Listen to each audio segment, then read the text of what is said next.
Now it's time for the monster competition. Now we're going to take a look at Bigfoot first. And Rich Hauser will be doing the driving. Off and running with Bigfoot. Rich charging the cars. Now here's the big tough part, over this pyramid. And he's doing it. He's got about a truck length on the Duraliner Giant over the last hill, getting some air. Here's the tough part of the course, according to Jim Kramer.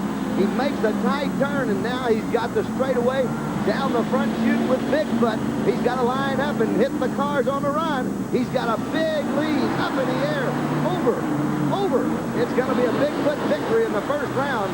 Duraliner Giant runs into problems, but Bigfoot takes it home. Duraliner Giant standing it right up on the rear tires. As he charges the cars, a true competitor. He knows he's out of the race, but he puts on quite a show for the people in the Duraliner Giant.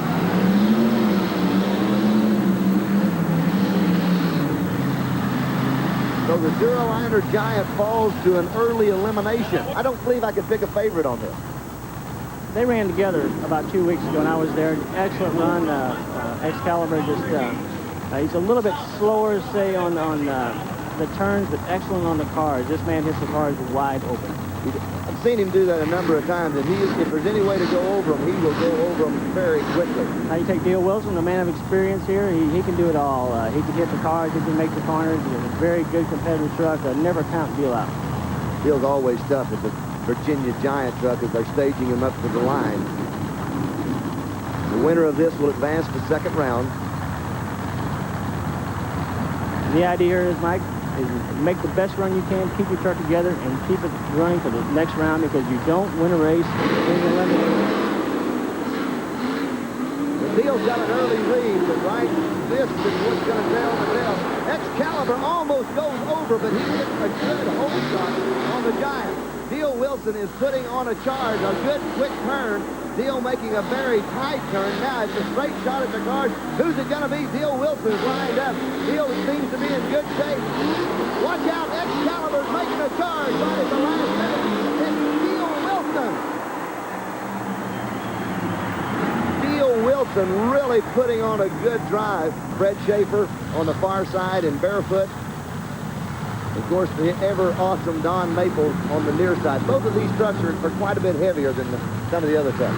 Yes, they are. They weigh in about anywhere 15 to 18,000 pounds. But then again, they have 1,000 to 1,200 horsepower, where a lot of these other trucks you just saw run only 700, 800 horsepower. It's hard to control horsepower, especially on a track like this. You got to get on the gas, get off, but try to maintain a smooth run. And your engine is so responsive. You hit those cars wrong, you're going straight up in the air instead of making forward progression. You've got to try to keep that motor under control, and we're going to see who's going to be the master of that fact. Cars are looking a little worse for wear, especially on this pyramid, but that's kind of good for the monster truck drivers, isn't it? When they get them crushed down, it makes them easier to go over. It does, but if you notice the pyramid in the far lane is getting a definite lean toward this side of the building, and that tends to throw the truck off to the left. The last racer came off to the left. This is a close one. Fred Schaefer's having problems as he mentioned controlling that horsepower. Look out, Fred Schaefer up on two wheels. Up on two wheels with barefoot, and he's still got a problem. Easing over. I think Fred has really kind of stunned himself. He thought he was going to go over. It's a tight turn. Fred Schaefer makes the turn. He just comes for the cars, making a good, strong pass. Schaefer taking out a victory as Don Maple just really puts a lot of air underneath the Samson truck. We're about ready to start the second heat of competition as Bigfoot gets ready for another go at it. And it's going to be who? The Virginia Giant. Virginia Giant coming up against Bigfoot. And, of course, Kramer, here's the situation. You got two fine drivers and two good monster trucks and a close race. Well, you've got Dale Wilson, a fine driver. Rick Pooser, definitely a good man at Bigfoot 4. Wilson has definitely got the worst lane. He's got that pyramid of cars leaning on him. He's got a right hand, a blind hand side turn to make. Rich, on the other hand, has a good pyramid, has a good left hand turn, can cut it sharper. This is going to be an exciting race all the way around, but I think the foot truck should take this one. Well, we'll know in just a moment as they stage the trucks for the second round. And, of course, the winner of this will go once again as they just keep eliminating till we have a Monster King. It's close. It's very close. They're side by side. Bigfoot takes a little bit of a lead right there, but it's Neil Wilson. It's Neil Wilson coming on strong. Wilson over the hill. It's going to have to be made up if it can be made up on the jump. Rick Hoosier swings wide. Wilson has got it. Wilson is right there. Let's see if can he pull it out. Hoosier makes a jump. He pulls it out. Rick Hoosier pulls it out. He really put the drive on the truck. He was beat by several car lengths until he went to that last set of cars. Jim Kramer, in that last set of cars, the horsepower and the driving came alive and saved him. Rich had a little bit of trouble on his turn. Once he got straightened out, like I said, you've got a long straightaway, and if you are straight, you can use that acceleration, use that speed, hit those cars, fly off, and win the race. Neil Wilson definitely put the pressure on him. I know he had Rich worried. Rich did a fine job, really fine job. Rich really had to drive hard for that victory, and he pulled it out, as you said, did a great job. Shows that he is a man under pressure. He's sitting on the line looking for his next. And take Neil Wilson, making the best of a bad situation, the worst pyramid, the hard turn, and still almost won the race. That's experience for you. That truly is experience, and a great job on the part of Neil Wilson. Well, Rick Hoosier has come around and parked on the line, going back at it immediately. He'll go back to back. He will come up against Bigfoot, against Barefoot. This ought to be quite a race. Fred, as you mentioned, in the far lane, the little bit of problem, and Fred has got to be going through his mind right now what happened on that pyramid of cars just a moment ago. Oh, it definitely does. This could very well happen again. If Fred can lead the cars a little bit to the right, I think he can come off that pyramid a lot quicker. There it is. Hoosier's still after him. It's a close race. Hoosier trying to jump him. Barefoot really out of the lead up over the hill. Now, this is where he won it before. It's a tight race. It's tied up. They are just even. Barefoot will not let up neither one of them. Hoosier's going to go for it. Hoosier is going for it. Can he do it? Can he do it? Oh, my heavens. That was a very, very close race. An action-packed race. It's a photo finish. We're going to look at it. This is the last set of cars, and here is the finish high in the air. Barefoot is leading it right there, but I believe that Rick passes him right here. The landing is so critical. Bigfoot actually passed him in the air. Fred was on the cars first, but he had lost his forward momentum. He didn't charge the cars fast enough. On the other hand, Rick had so much speed going when he hit the cars, his speed never stopped. His momentum carried him ahead of Fred while they were flying in the air over the cars. Great run. A very good run, and they have declared Bigfoot the winner. It was a photo finish, and Rick Hoosier has been declared the winner of that heat. That's Bill Townsend's ride. The 73 Blazer mounted on an M4 18-ton tank.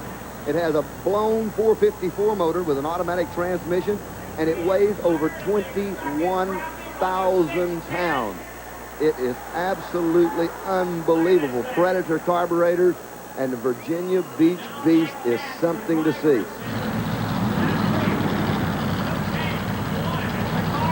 Well, there's another challenge to take place, and it's going to be Barefoot actually going up against the tank. Two totally different type of vehicles. Well, this is going to be some race. This is my first time to see the rubber-tired up against the track vehicle. The maneuverability of the track and the power. Let's see if he can pull it off. Barefoot definitely has it covered. Fred Schaefer says, come on, let's go for it. And Fred Schaefer is just eating up the track vehicle. He makes the turn. The beast is all over it. Fred, all he has to do is keep it straight and go over the car. Watch out, Fred. Watch out, Fred. He made it.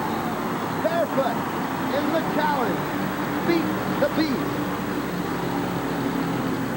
And beats him handily. Yes, he did. Yes, he did. Fine run by Fred Schaefer. I'm glad Fred got this close lane. Definitely gave advantage over the cars. The Beast even had trouble on the awkward cars on the other side. They'll start on the dirt part of the track, down the track, make a U over the cars, and finish with the finish line. There's the Big Kahuna. Again, Norman Myers out of Oklahoma City. Good shot of Norman there. Fuel-injected big block Chevrolet sits underneath the hood of the Big Kahuna. He's not a newcomer to this. He's been racing this truck for quite a while. They're going side by side, and there on the other side of the track is Four Wheel Crazy. That's Rob Morris from Fort Worth, Texas. Mark him tough. It's a supercharged Chevrolet motor, 800 plus horsepower, and it's a 1979 Toyota. Predator carburetors, automatic transmission, and it is a dynamite piece. Little Toyota against the big, long wheelbase of the Big Kahuna. Four Wheel Crazy, estimated value of $75,000. There's the Four Wheel Crazy. To the near side is the Big Kahuna, and they're waiting for the green flag that has not dropped yet.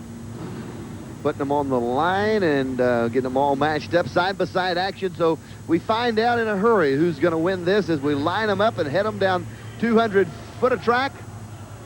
And the countdown has started on the green light. It looks like the Kahuna gets out a little bit early, and the Kahuna is on the throttle, and he will go around the flag. So this is where the rear wheel steering comes into play. It's side-by-side right now. Four Wheel Crazy's got a little bit of a lead. Had to back out of it just a moment. He's up on the cars, flying through the air. Here comes the Kahuna. Oh, man. Nailing the throttle, and it is Four Wheel Crazy. Oh, my.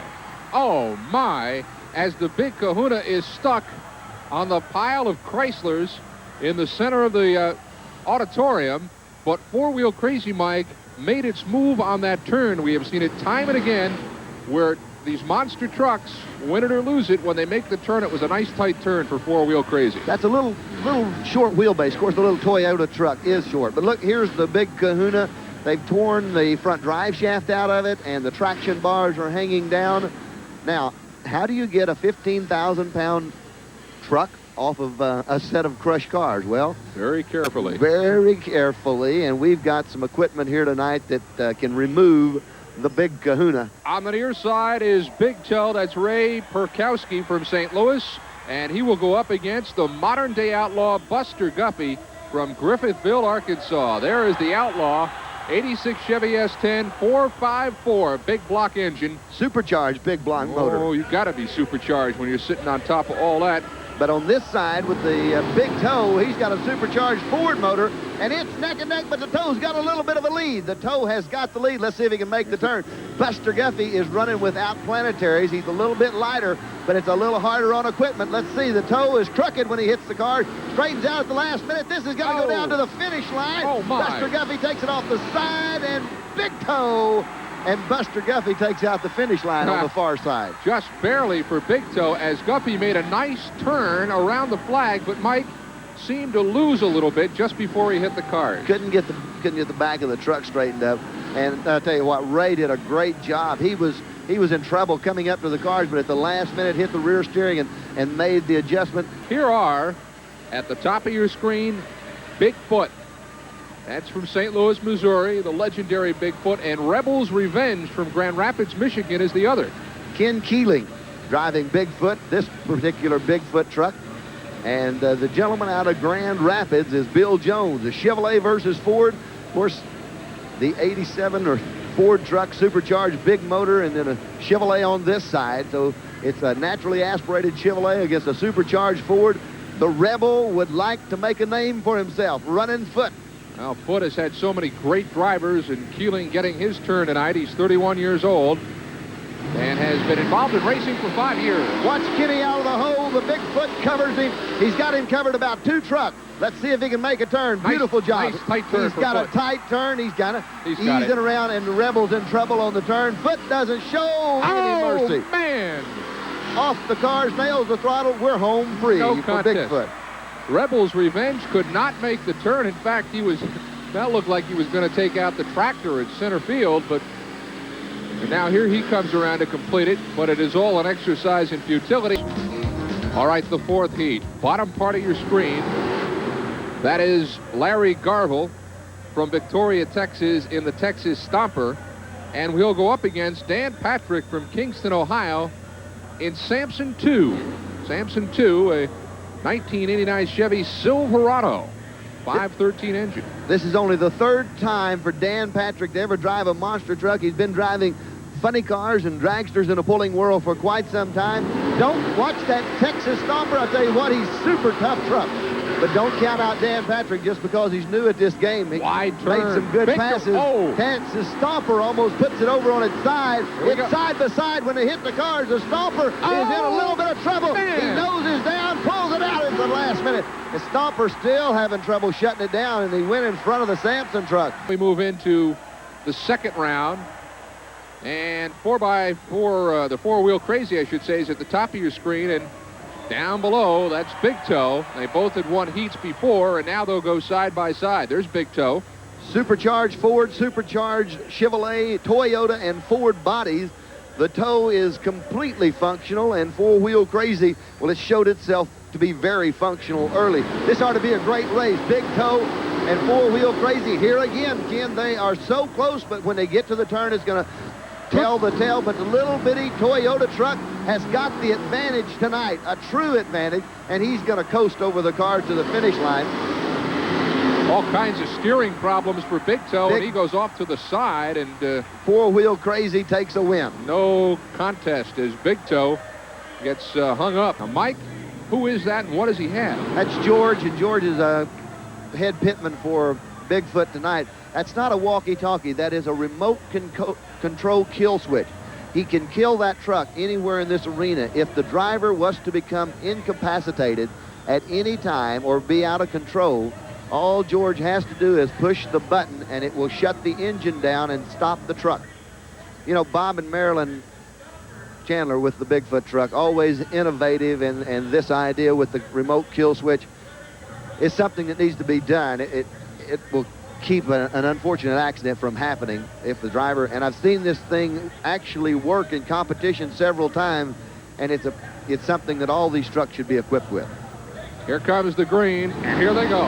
Kenny's sleeping a little bit. The Stomper's out, but he's got foot hammered down. Now, here's this turn we talked about. Kenny's got a tight one. He's got to straighten it out. There's about a half a length in the blue truck. The Stomper comes back across. Bigfoot is in the win.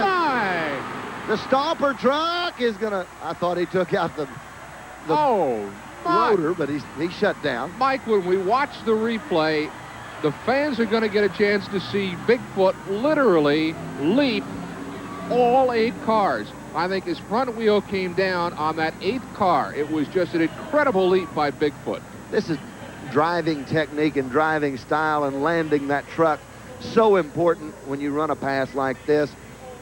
Kenny's been at it for quite some time and always does a great job, and he is the kind of driver you want to put in your truck. Now stand by, because we'll be back in a moment.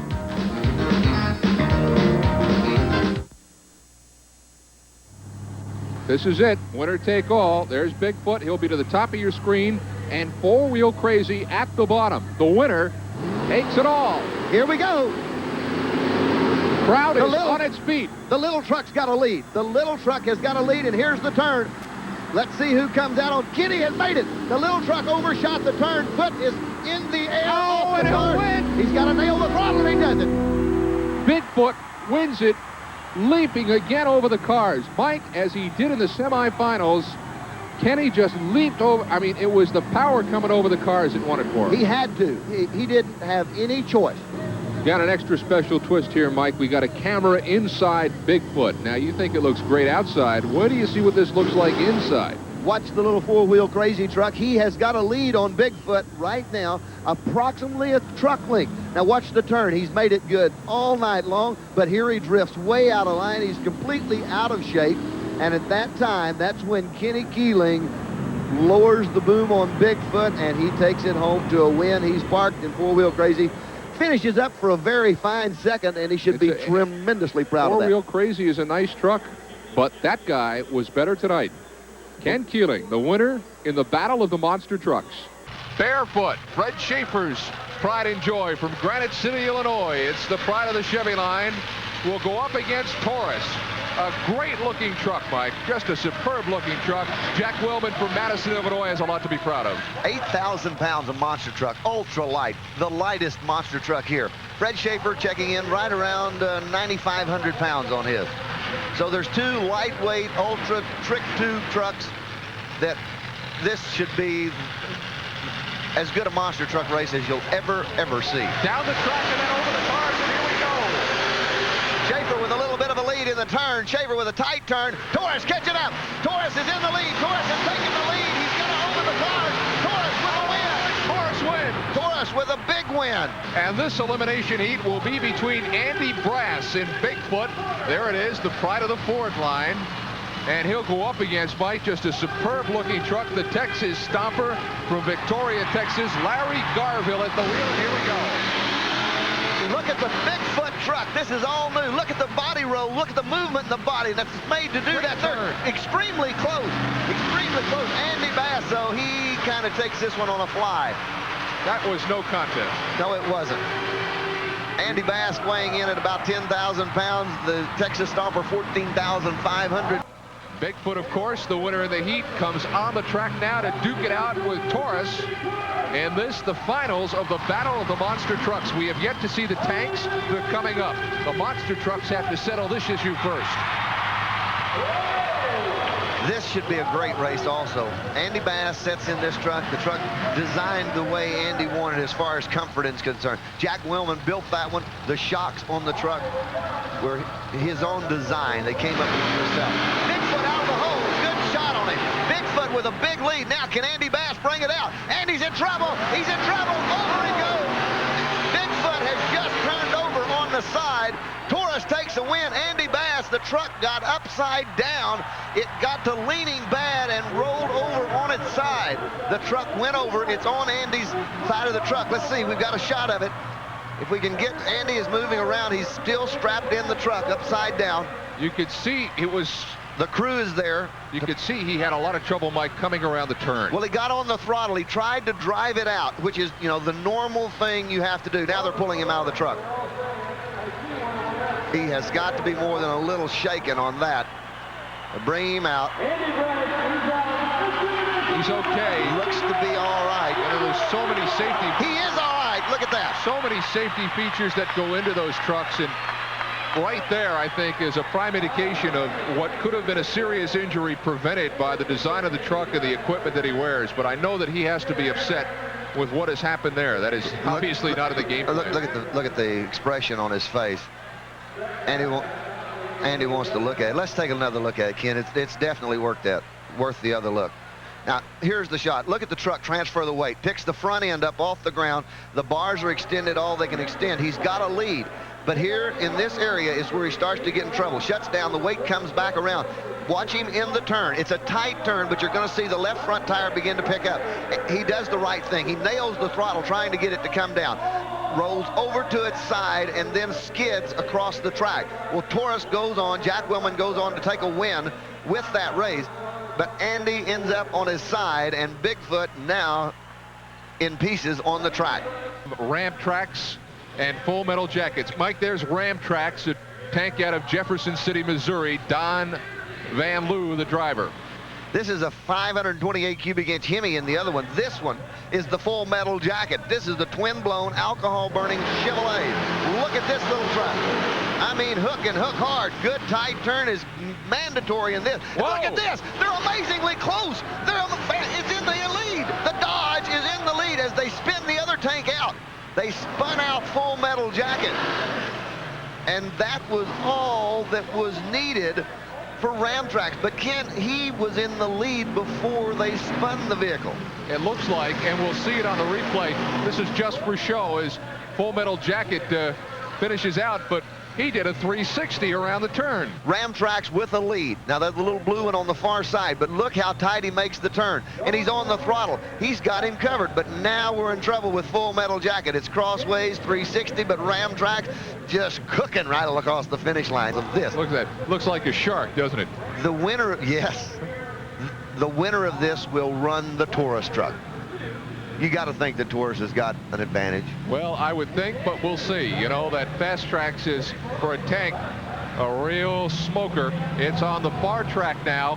There it is, Bigfoot Fast Tracks, the latest brainchild of Bob Chandler, on the computer, and frankly unveiled here in 1989. It's his first year. And Ram Tracks right there from Jefferson City, Missouri, will go. This is an upset. I did not figure that truck to be that tank to be there. No one had that plan. But can he do this? I mean, if he does this, he has no doubt. Whoa, look out! Look out! He's trying, but no, not tonight. Dan Dukes wins it, and Bigfoot fast tracks. You have got to give a gold star to Ramtrax. Absolutely. Watch the turn that Ramtrax makes. Pulls the right lever and just dirt goes everywhere for the right. Just keep it down on the ground. That's all you got to do. Keep the throttle wide open. Now Dubes with a good lead and outside for a win. So Dubes wins it. Fast Tracks now comes to the near track. It will go head-to-head with the monster truck Taurus. And the winner will win the battle of the monster trucks. Dan Dubes got to feel a little more pressure. He's carrying the blue for Chandler. He really is. Taurus has had an amazing night here, and now will try to parlay it into a win over the tank vehicle. They wait for the green flag. You got to think Taurus has got an advantage going into this, even though, you know, he's single blown, and this is two supercharged motors over here on this side. He's got a big lead out of the start, but Dan Dubes is not letting up. Taurus is still in the lead. Taurus with a good lead coming around. It's throttled down for Taurus, and Taurus will take an easy win. I think in that situation, Mike, the tired vehicle always has the advantage. Well, and it's lightweight. It's good design on it. It is a tremendous vehicle. Taurus, there is your winner, Ken, and he has done an awesome job. There's another former world champion, Taurus. Bigfoot's here. It's a star-studded field, ready to go in the Astrodome. We'll begin with the monster truck qualifying round. Now, these time trials will actually set the way we'll determine the brackets for the first round of side-by-side racing competition today. You get a look at Taurus, Granite City, Illinois, the home for Jack Willman's racing team, and the Taurus Chevrolet is on the clock. Into the turn. The turning course in the Astrodome always proves for some unique thrills. Here comes Taurus to the car. Outstanding run for Jack Willman. Well, one of the big, bad Texas trucks that's here today, Paul Huffaker. Pablo Huffaker, they call him, just showing off the name of the Ford truck. Huffaker, a native Texan, would love to be able to upset the big names in the sport. Taurus, Barefoot, Bigfoot, and the like, right here in front of the home folks today. Into the turn. Let's see how Huffaker handles that turn. Good shape for Pablo Huffaker. Oh, he really hit the hill hard. Not a bad run at all, but that certainly cost him some time as Huffaker hit that hill. Watch how it knocks him straight up in the air. Here it comes. He's okay off the turn, but bang, he gets launched. The front wheels go straight up. That means a hard landing. He gets right back on it, though. It didn't lose that much time. Just showing off, almost went over sideways as he makes a legal qualifying run. Another Texas truck. This is Rob Morris, the four-wheel crazy Ford from Burleson, Texas. Former U.S. Hot Rod Rookie of the Year. Looking for the green light.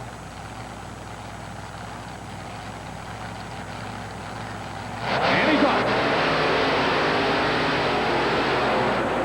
All right, four-wheel crazy sometimes has problems with turning courses. Let's watch it. Nice and smooth there. Good looking run for Rob Morris and four-wheel crazy. Well, here comes Jim Thomas and the Master of Disaster Chevrolet. Doug Spanier fields two trucks, Master of Disaster and Barely Tame. Thomas behind the wheel of the Master of Disaster. We'll see Spanier out in Barely Tame a little bit later. This is the Chevrolet out of Albany, Minnesota, the Master of Disaster. Former champion of the only three-lane monster truck race ever back in Dallas, Texas at Texas Stadium a couple of years ago. Here comes the Master of Disaster. Boy, really lost a lot of momentum on that hill. Tries to make up for it on the back end, but that's not going to pick him up a whole lot of time. Well, here's Andy Brass and the Bigfoot Ford out of Bob Chandler's Bigfoot stable in St. Louis, Missouri. The original monster truck. Bigfoot is ready to go. We talked about former world champions.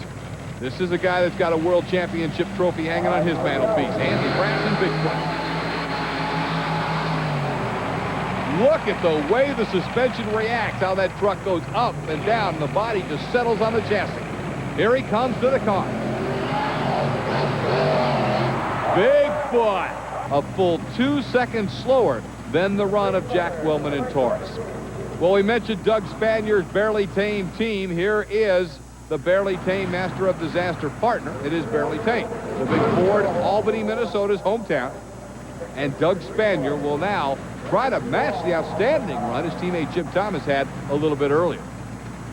Waiting for the green light on Barely Tame.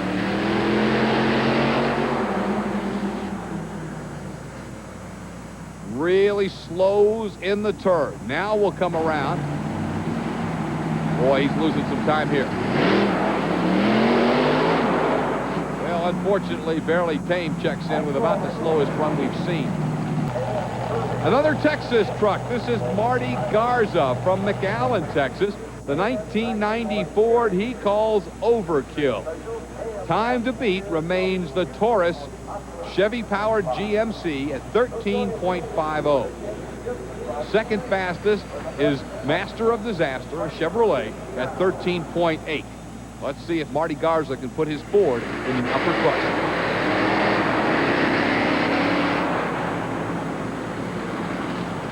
Marty decides to slow early and try and keep a little wheel speed in the turn, but now he's almost come to a complete stop. Rolls the hill. He's got to launch it off the back end. And he does. A good finish for Marty Garza in Overkill. Well, when you talk about all-stars, you talk about former world champions, you talk about this guy right here. Fred Schaefer, Pontoon Beach, Illinois, and the Barefoot Chevrolet. Barefoot and Torres have really had a running rivalry going these last few years. And Barefoot, every time he gets behind the wheel, wants to outdo whatever Torres has done. He'll have to go better than 13.50 to beat him in qualifying today. In the turn, Schaefer looks smooth. Here comes Barefoot. Boy, he lost some time there. He's not going to be happy with this ride at all. Very slow, I would say. Closest to you, it's Rob Morris and the four-wheel crazy Ford, the former world champion Taurus Chevrolet-powered GMC, and Jack Willman is his opponent. There's Taurus. As Willman is ready, he was the fastest qualifier. Taurus loves turning courses, and the Houston Astrodome is no exception. Both drivers waiting on the green flag. The winner moves on, the losers on the trailer. Look at the lead Taurus has already. Jack Willman in firm control. Not surprisingly, it is all Taurus. All right, Pablo Huffaker brings out just showing off. Huffaker, a veteran of several years monster truck racing. One of the legends from the Texas area in the monster truck sport back in its early days. Huffaker now ready to try and take on one of the newer Texas trucks. This is Marty Garza and Overkill. Marty out of McAllen, Texas. Overkill builds a little bit of a lead into the turn. Boy, Huffaker having a big problem making the turn, a lot of bounce. Marty Garza and Overkill by about the length of a truck. Oh, Huffaker almost lost it at the end of the run, but shuts it down just in time. Barefoot Chevrolet on the top of your screen from Pontoon Beach, Illinois. That's former world champion Fred Schaefer. He'll take on the Ford out of Albany, Minnesota, Jim Thomas, and the Barely Tame Ford. Thomas has now moved behind the wheel of Barely Tame. Again, this is one of Doug Spanier's trucks out of Albany, Minnesota, and Spanier and Thomas have been known to change behind the wheel. Sometimes one drives the master, sometimes the other. Today now, Thomas is back behind the wheel of Barely Tame. Doesn't look like he's going to be behind the wheel for long because Barefoot's putting him away. All Freddie Schaefer in this first round matchup. So Taurus, Overkill, and Barefoot are in the semifinal round. Who will join them? Will it be the legendary Bigfoot? Bigfoot comes in with one of the slower qualifying times, remember.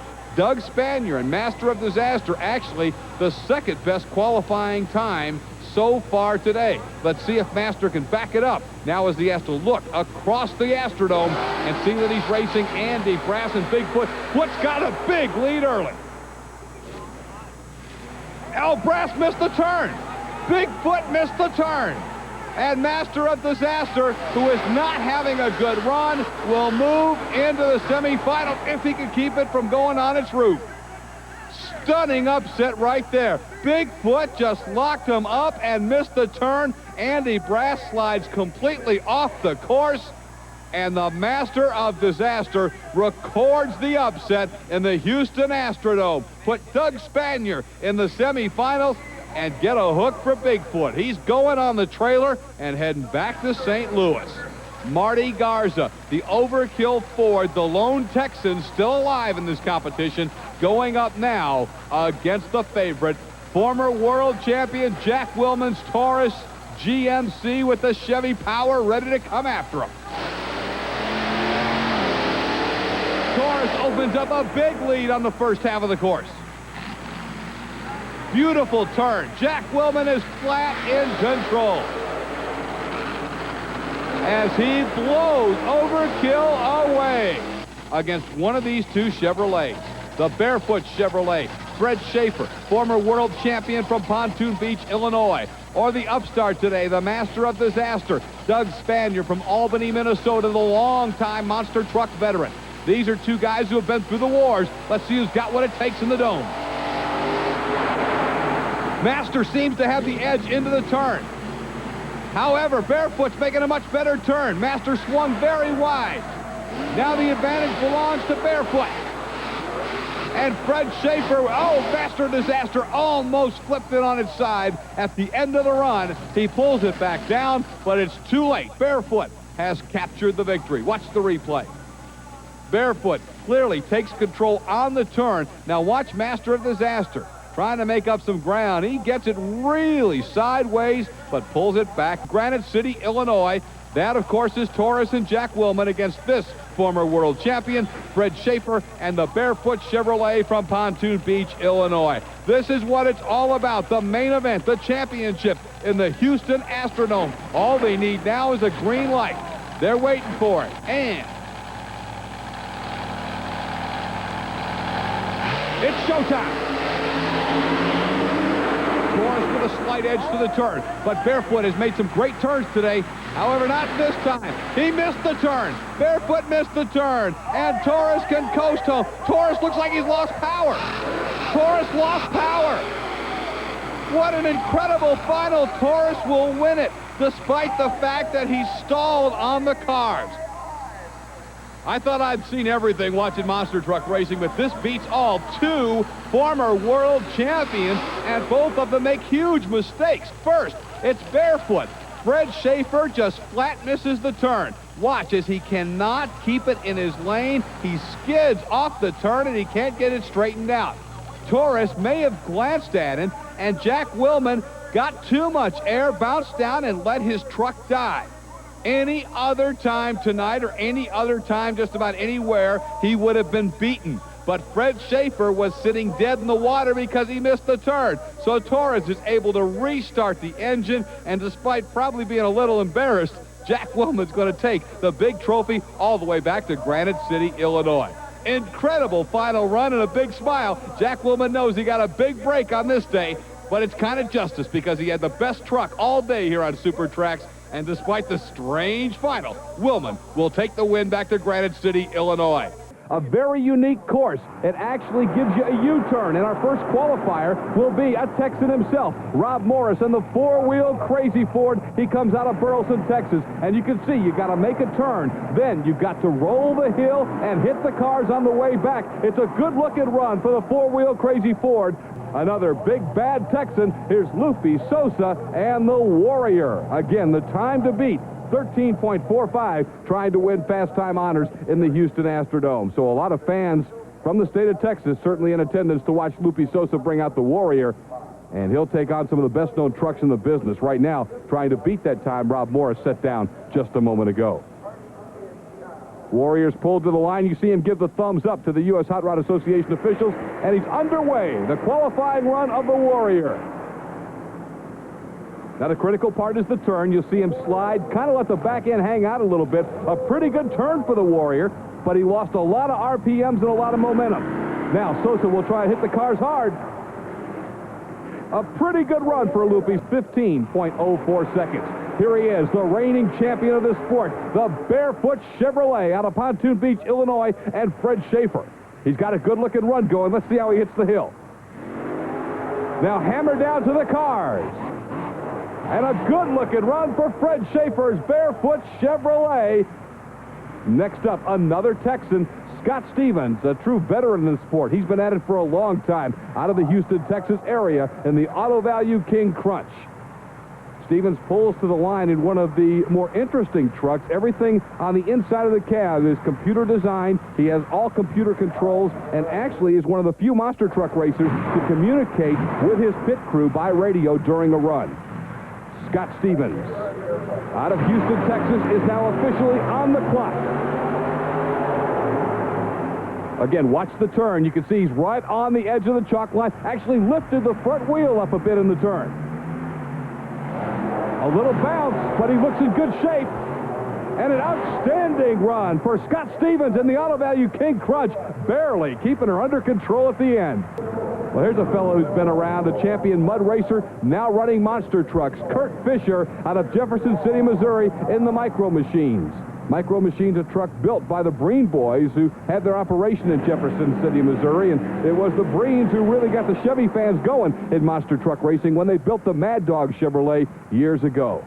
Boy, Fisher really with a problem in the turn. He has slowed way down, and that's going to cost him a lot of time. Not much momentum. Now he'll hit it hard, but it's probably too late to make up much time. The Micro Machines is going to post one of the slower times. The Whiskey Business Chevrolet, another of the Breen boys' creations out of Missouri, comes up next. This is Ken Deppy behind the wheel, and Ken's an interesting story. He loves racing in the Astrodome, but a few years ago in this building, he lost control and ran through the wall here at the Dome and left that truck laying in the Houston Astros dugout. So Ken hoping he can negotiate the turn a little better this time around, and he's looking good. A good slide. You want to slide that back end out a bit. A lot of bounce. We'll see if he can straighten it out. It's a good run for Ken Deppy and Whiskey Business. And now, the most popular monster truck in the world today, the awesome Gravedigger and Dennis Anderson out of Kill Devil Hills, North Carolina. Gravedigger's time to beat is 13.06. A good start for the Digger. You know, Anderson never lets off. He really likes to get a lot of speed up. It's a good turn for the Digger. Let's see how he handles the hill. Now to the cars in good shape. Dennis Anderson's Gravedigger. The original monster truck family, the Bigfoot gang out of St. Louis, Missouri. This is the Bigfoot number 8 truck, the truck Andy Brass drove to a championship a year ago. And Brass, look at the speed he's got, and the sparks flying from the brakes in the turn. It does not seem to have deterred him, however. Andy Brass is still alive. Hits the cars. What a run for Andy Brass and Bigfoot. And then four-wheel crazy against King Crunch. This is a heavyweight showdown in our very first matchup. It's the Bigfoot Ford, the Barefoot Chevrolet, two former world champions, and they're coming for home in a great first-round race.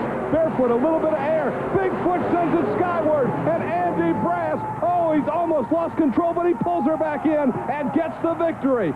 What an incredible run for Andy Brass in the Bigfoot Ford. But the question is, how much damage did he do? Watch the leap over the cars. He looks like he's going out of the dome. And then sparks, shearing parts everywhere. Andy Brass somehow kept it under control to record the victory. Wow. Man, we're ready for our next one right after that Warrior and Whiskey Business. Again, head-to-head, Ken Deppy and the Whiskey Business Chevrolet taking on Lupe Sosa's Warrior, the big Texan, trying to get a win in front of the home fans. He got the whole shot, but Warrior has already lost some speed, and Whiskey Business takes control. A little slow on the turn. That may let Warrior make up some time, but he's not getting anywhere. Whiskey Business in firm control. Ken Deppy will take home the victory. The Whiskey Business Chevrolet out of the Breen Boys stable in Jefferson City, Missouri, takes the victory. Well, there he is, the Gravedigger Chevrolet and the Micro Machines Chevrolet. Kurt Fisher drives the Micro Machine.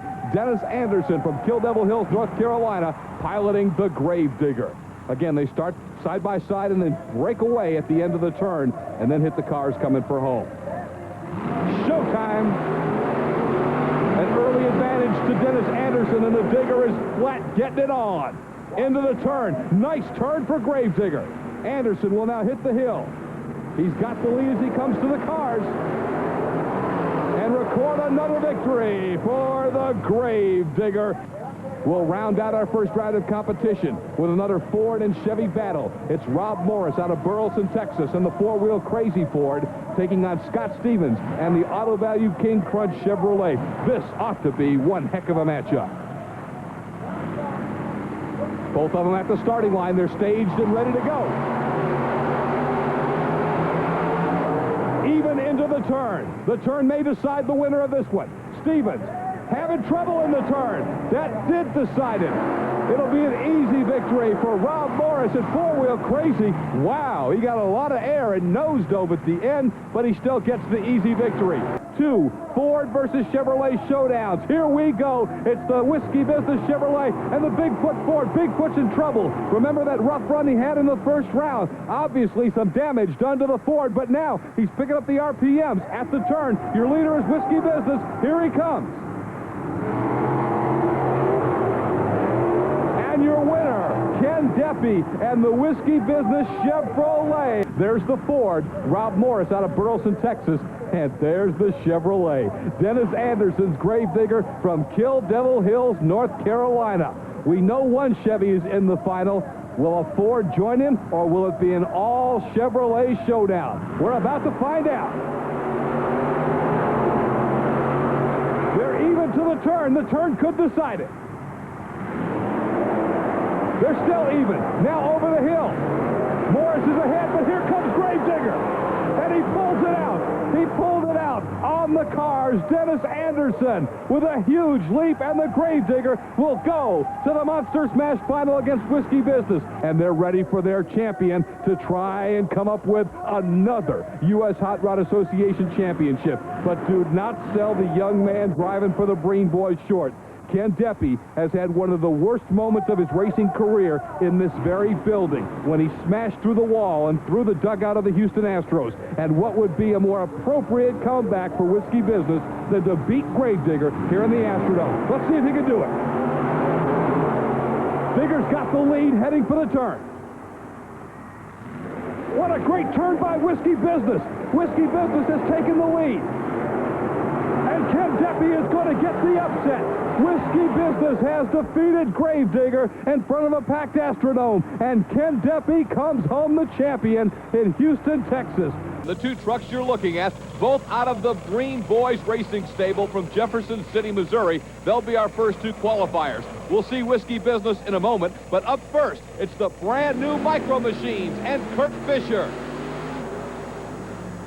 Here at the Astrodome, it's a tight turning course. At the end, they have to whip around the pole. Using that rear steer effectively, Fisher is in pretty good shape. He has to roll a hill, up over the cars, and it's a good run for Kurt Fisher at 13.11.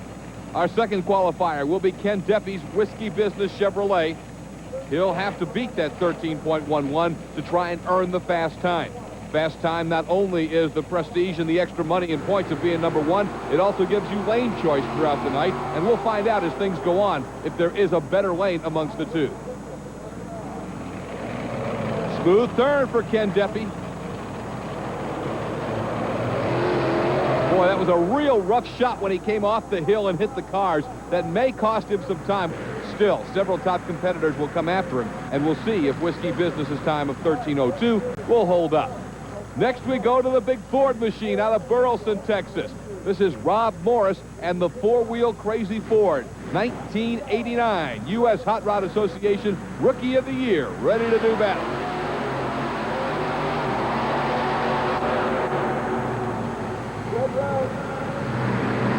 Nice turn by Morris. Good shape over the hill. This is an outstanding run for Rob Morris and four-wheel Crazy. Certainly one of the trucks who you would figure has a great chance to beat that time is this one. The reigning United States Hot Rod Association champion of the world, the Barefoot Chevrolet, and Fred Schaefer out of Pontoon Beach, Illinois.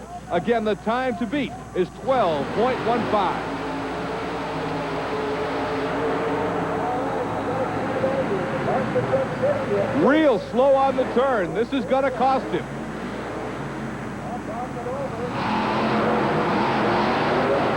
Outstanding finish as he leaps the entire stack of cars, is the 4th fastest in the competition today. Scott Stevens out of the Houston, Texas area is next up. This is the Auto Value King Crunch. Again, the time to beat to sit at the top of the heap is 12.15. That's the time that belongs to the 4-wheel crazy Ford of Rob Morris. Here's Scott Stevens.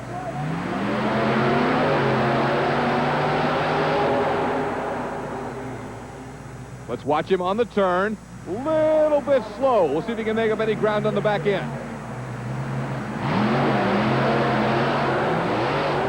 Nice launch off the ramp. A good finish for Scott Stevens in the Auto Value King Crunch. Well, here he is, Dennis Anderson's Gravedigger 1950 Chevrolet panel truck. And the Houston fans roaring their approval as Anderson pulls to the line. He knows the time to beat is 12.15, set down by Rob Morris in 4-wheel crazy.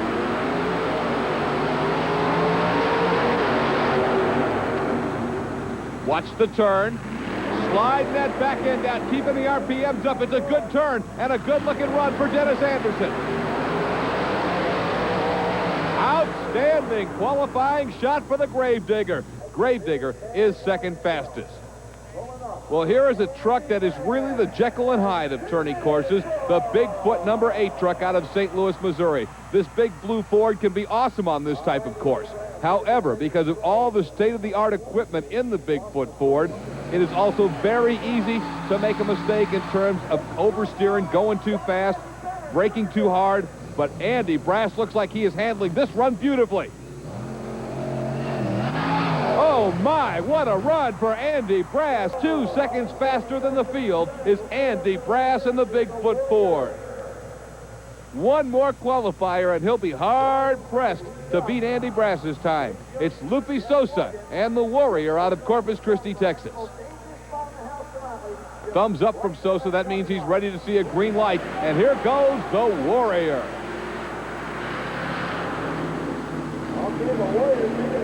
Not a whole lot of speed. Lifted the front wheel off, but the turn was pretty nice. Let's see how Warrior does on the back end.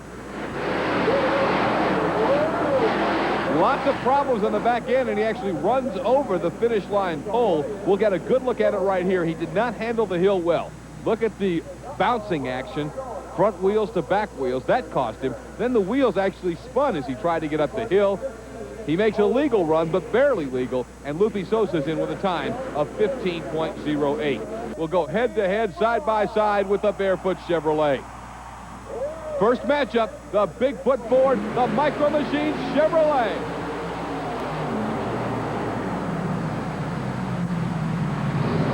Again, Andy Brass and Bigfoot seems to have all the cards at his disposal. That big blue Ford is handling this course superbly. Now it's Scott Stevens out of Houston, Texas in the Auto Value King Crunch to take on Dennis Anderson from Kill Devil Hills, North Carolina, and the Gravedigger Chevrolet. Thumbs up from both drivers, ready to go. And Gravedigger apparently jumped the start. Wait a minute. Scott Stevens, look at in the truck, the Auto Value King Crunch truck, Scott Stevens is throwing his arms, just flailing his arms in the air. And I think what he's saying is, hey, Gravedigger jumped the start, and indeed he did. The digger is done. He's disqualified for red lighting, and Scott Stevens is saying, yep, I'm going to win this baby. What a terrible break for the Gravedigger and a great break for the Auto Value King Crunch. He gets a free shot now. It's a bye run for Scott Stevens and the Auto Value King Crunch as the Gravedigger red lights and is disqualified. Scott Stevens can afford to take it easy right here, rolling the hill and heading for the cars. It'll be a victory for Scott Stevens and the Auto Value King Crunch. We now move to the bottom half of the first round bracket. The Warrior, Lupe Sosa, out of Corpus Christi, Texas. Whiskey Business, Ken Deppy from Jefferson City, Missouri. The winner goes on. The loser puts it on the trailer. Early lead to Whiskey Business. Warrior, though, closes, headed for the turn. They're even. And the Warrior's in trouble. Up on 2 wheels. Oh, Lupe Sosa saves it, but he'll have nothing to show for it. Ken Deppy and Whiskey Business records a relatively easy victory. Let me correct my last statement. He still has a truck to show for this save. I do not see how Lupe Sosa did not roll over on his roof. Just an incredible piece of driving and maybe a little bit of luck. He gets it back down on all 4 wheels, but by then it's too late. And Ken Deppy's Whiskey Business Chevrolet is able to roll to a relatively easy victory as he hits the cars and moves into the semifinal round. Your winner, Ken Deppy and Whiskey Business from Jefferson City, Missouri. Here's our final matchup of the first round, and you talk about 2 big-time players right here. Rob Morris, the 4-wheel crazy Ford, going up against the defending world champion, Fred Schaefer, and the Barefoot Chevrolet from Pontoon Beach, Illinois. Schaefer with the early lead. They're even in the turn. It'll be decided. Oh, a problem for Rob Morris. He's in big trouble now. He's trailing by a couple of car lengths. But look at the back end. Fred Schaefer missed the cars. Barefoot made no contact with the cars on his leap, and the U.S. Hot Rod Association officials are disqualifying the Barefoot Chevrolet. Man, oh man, what a bad break for Fred Schaefer and Barefoot. And Rob Morris and 4-wheel crazy Ford and GM will go side by side twice to determine our finalists. It's Bigfoot for the Ford camp. Auto Value King Crunch for the GMs. Even to the turn. Bigfoot looking good. King Crunch is in trouble. Scott Stevens is just going to pull it over, and Bigfoot records the victory.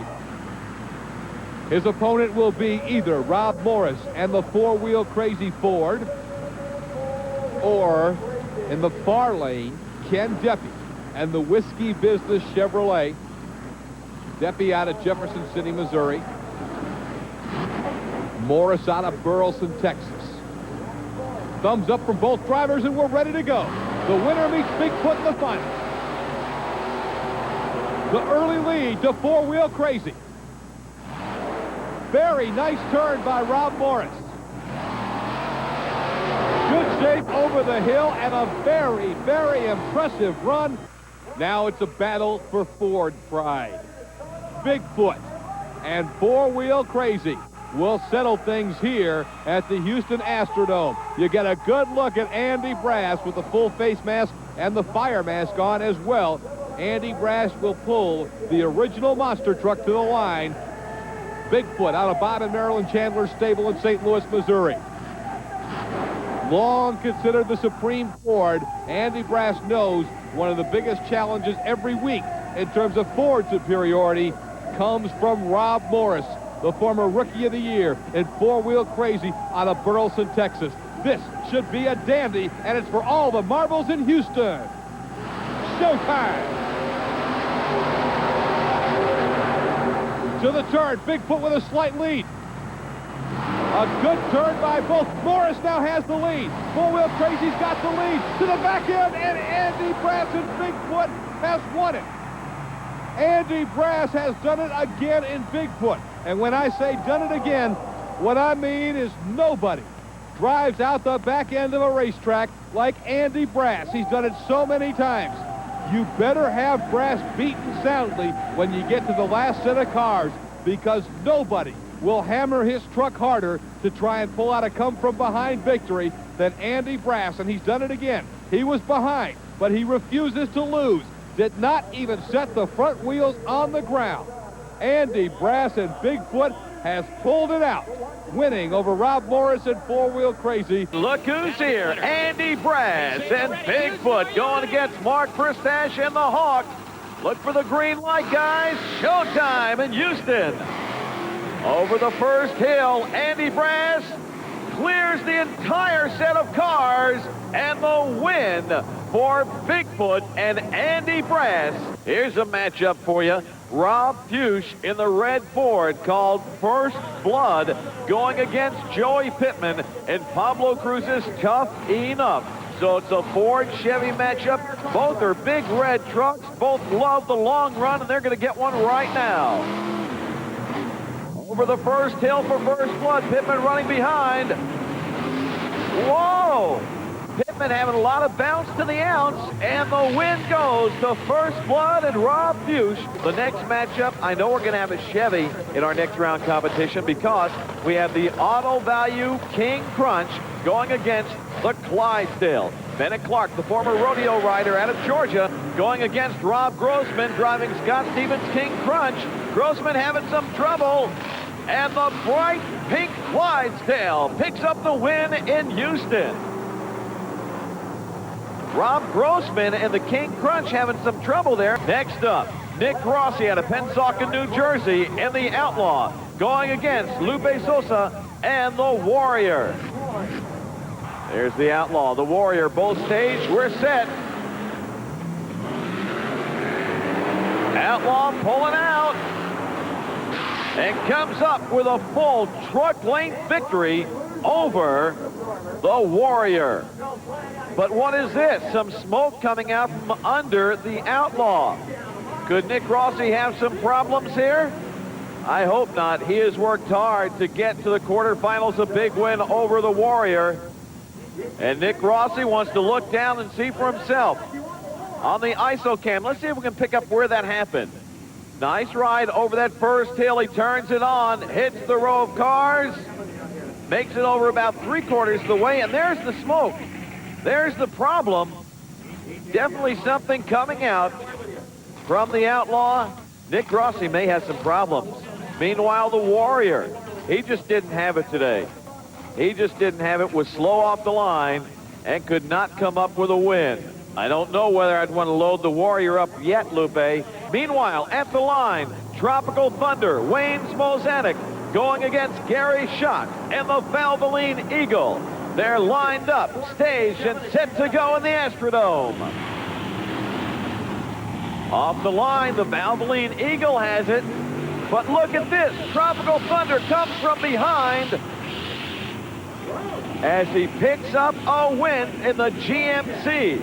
Wayne Smozanek out of Florida, and Tropical Thunder defeats the Valvoline Eagle. John Moore out of Lafayette, Tennessee, in the HPX No Problem against Marvin Smith and Wild Hair. Marvin out of Missouri, John out of Tennessee.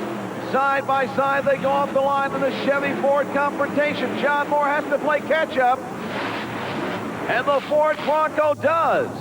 John Moore, Scott Stevens, and the brand new Auto Value Racer against Don Frankish and Wild Thing.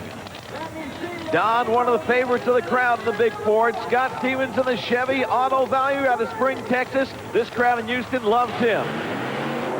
And look what happens. Wild Thing stuck on the line. Scott Stevens doesn't have a problem at all. Matter of fact, he doesn't have any competition.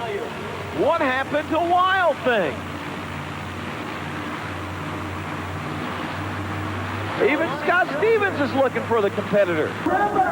Here comes John Kwasniewski from way up north in Lackawanna, New York, just to the right of Buffalo, going up against Chuck Jordan and Dirty Dancing, a Dodge Chevy matchup. John Kwasniewski bouncing his way over the cars. And the victory, Chuck Jordan with the old spring-style truck having a lot of trouble maneuvering here in Houston. And Johnny K shaking his head saying he doesn't like the way his truck handles. Hey, is keeping track of all this fun or what, Joe Lowe? Hey, not only watching them fun, keeping track of them fun, but eating this Texas chili is fun, Ken. Let's go. Bigfoot, Tough Enough, Chevy and Ford confrontation side by side in the Houston Astrodome. They're staged, they're set, here they go. And look at this, Tough Enough. No, Tough Enough had Andy Brass off the line, but Bigfoot, look at this.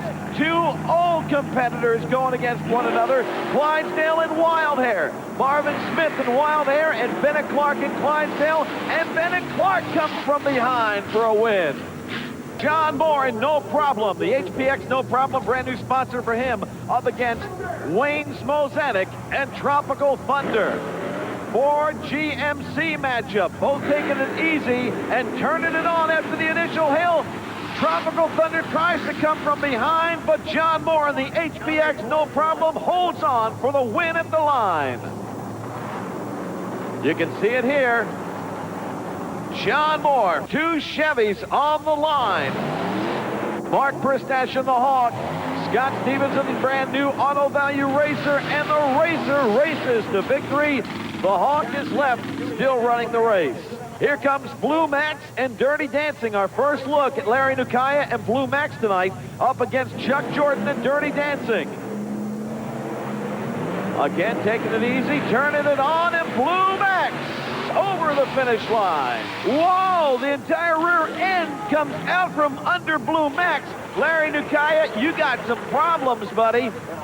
He gets out of the truck and wants to look. Here comes Buffalo Tremor and King Crunch. Rob Grossman out of Spring, Texas in King Crunch. John Kwasniewski from Lackawanna, New York in the Tremor.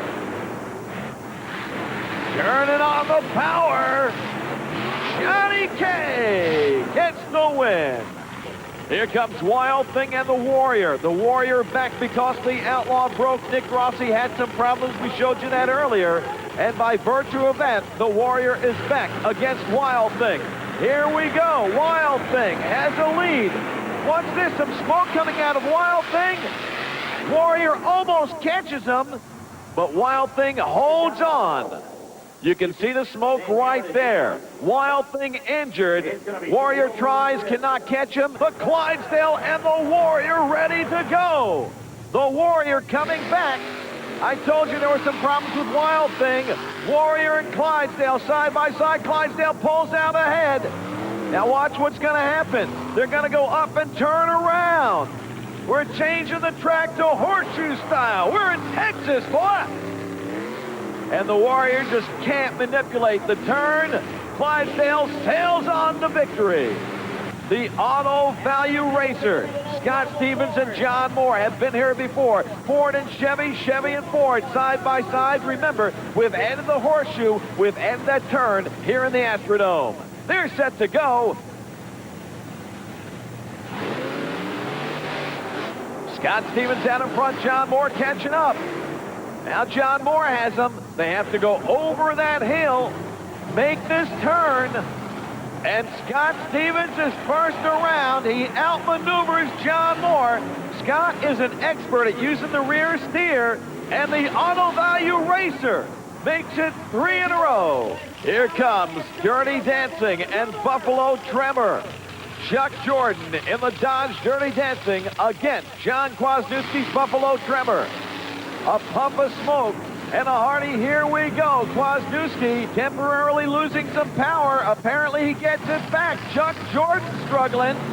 Around the turn, Kwasniewski with the new design truck outmaneuvers the old leaf spring truck, and the Buffalo Tremor has to hobble, but he makes it across the finish line. Dirty Dancing's nowhere in sight.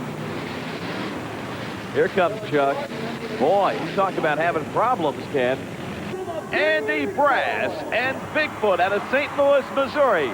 Bennett Clark and Clydesdale out of Powder Springs, Georgia, to the starting line. The Chevy and Ford, remember they have to turn, and Bigfoot, I gotta tell you, has the ability to manipulate all around this track. Bennett Clark has a lot of trouble moving that big truck. Bigfoot's across the finish line. Bennett's still trying to get around the turn. Bigfoot moves to our final.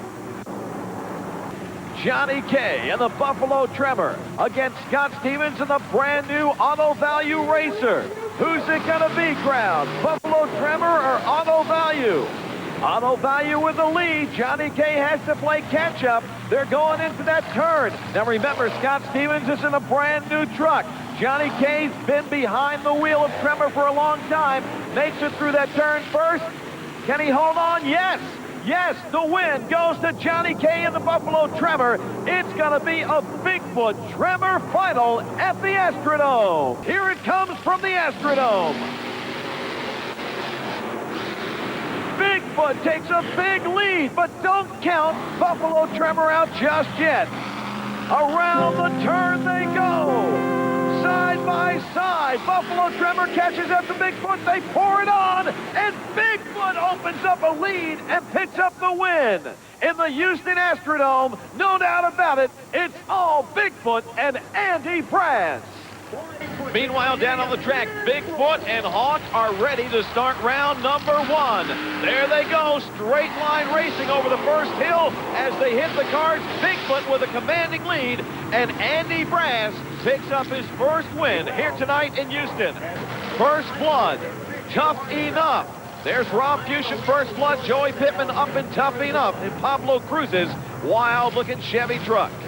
They're staged. There they go. First Blood with a commanding lead over Tough Enough. And he bounces over the finish line. Here comes the big pink truck out of Georgia. Bennett Clark in the Clydesdale going against the Auto Value King Crunch.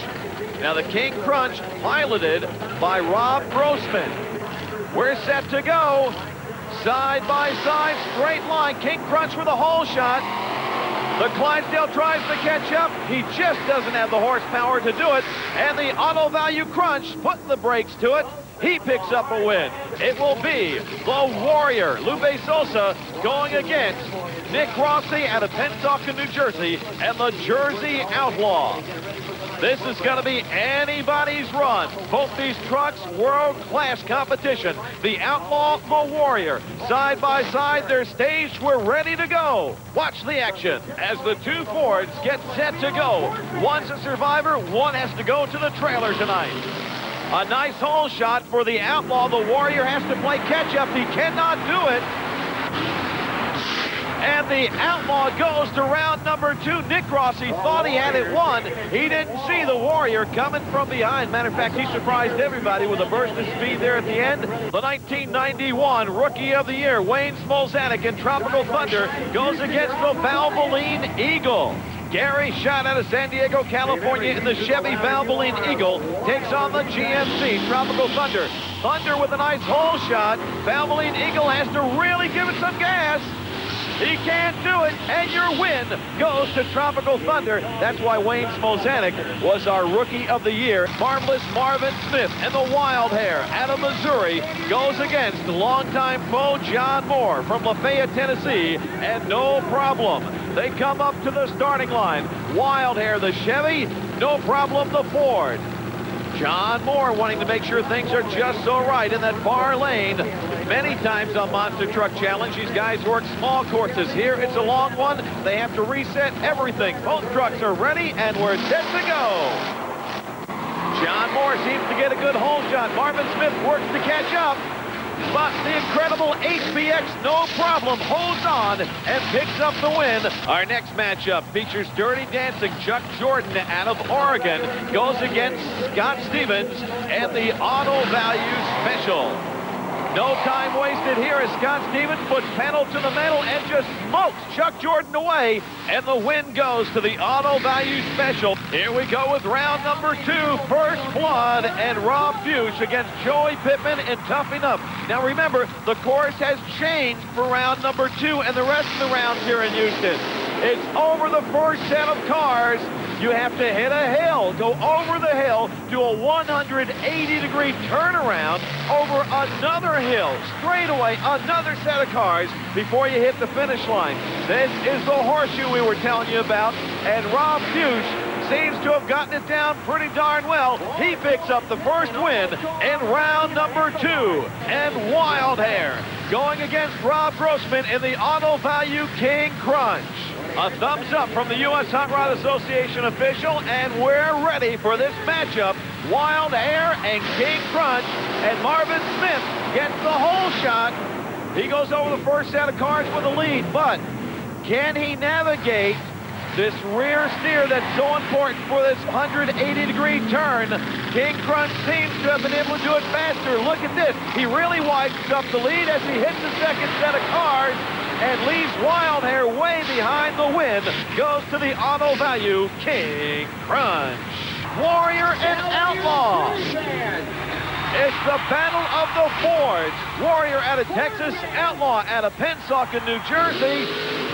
Outlaw gets the hole shot. The Warrior won't give up as Outlaw seems to have some problems. Both of them approach that hill with a little caution. Rear steer is what it takes on this turn. Outlaw with a 2-truck lead as the Warrior comes off the hill, gives it the gas, and closes that lead. Look at this, a come-from-behind victory for the Warrior. Here's Tropical Thunder, Wayne Smolzanek out of Jupiter, Florida. He faces John Moore, and no problem. They're staged and set to go. And Tropical Thunder gets a hole shot, but John Moore closes it very quickly. They hit that first hill, both trucks taking it easy. Now, this is where the driving is going to show. Can John Moore turn that big rig around? Tropical Thunder on the hill. John Moore having a little direction problem. John, you got to hold it straight. Wayne Smolzanek over the cars, over the finish line, and he picks up the win in the GMC Tropical Thunder. Bennett Clark and the Pink Clydesdale going against the brand new Auto Value Special, Scott Stevens aboard. Both these guys have been here before, Clark and Stevens, and Clark seems to get a hole shot, but they're going into this first hill side by side, dead even. The turnarounds where the horse race is going to be won, and Scott Stevens manipulates around, makes it. Bennett Clark dies on the turn. Scott Stevens goes into the win. That's not a pretty finish, but he did make it. Here's the Valvoline Eagle. But the Valvoline Eagle has some stiff competition in Johnny K and the Buffalo Tremor. Tremor and Eagle, side by side in Houston. First off the line is the Eagle. Buffalo Tremor fighting to try to close it down as they approach the first big hill.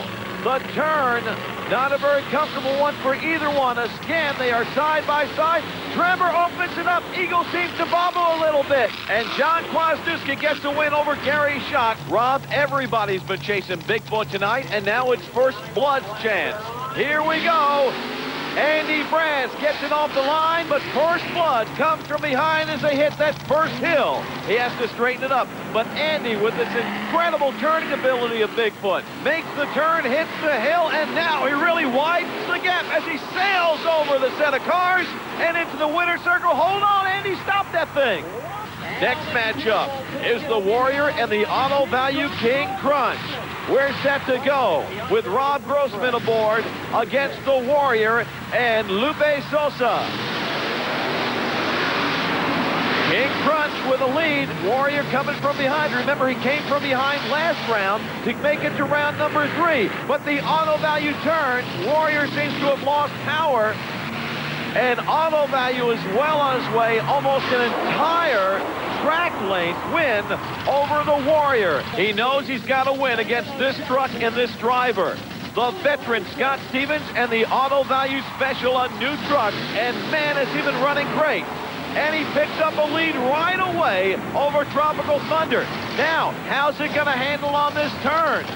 Scott Stevens uses all the track. He makes the turn. Tropical Thunder has some problems, but they're dead even going into it.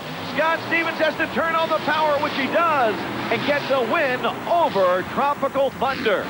As he goes against this truck, the Hawk, Mark Kristash out of Great Bend, Kansas. And John Kwasniewski with a great hole shot off the line. The Hawk works to catch up. John K is going to win it or lose it on this turn. The Hawk takes up a lot of space. Johnny's already around the turn, over the hill, and Buffalo Tremor makes it to our semifinal round in Houston. And it's King Crunch taking on Bigfoot. Andy Brass, the driver of Bigfoot 10. You know, we've been telling you he's out of St. Louis. Andy actually is from West Alton, Missouri, the truck from St. Louis. And who's aboard the King Crunch? Rob Grossman from Spring, Texas. He's got his work cut out for him against the big boy, Andy Brass and Bigfoot.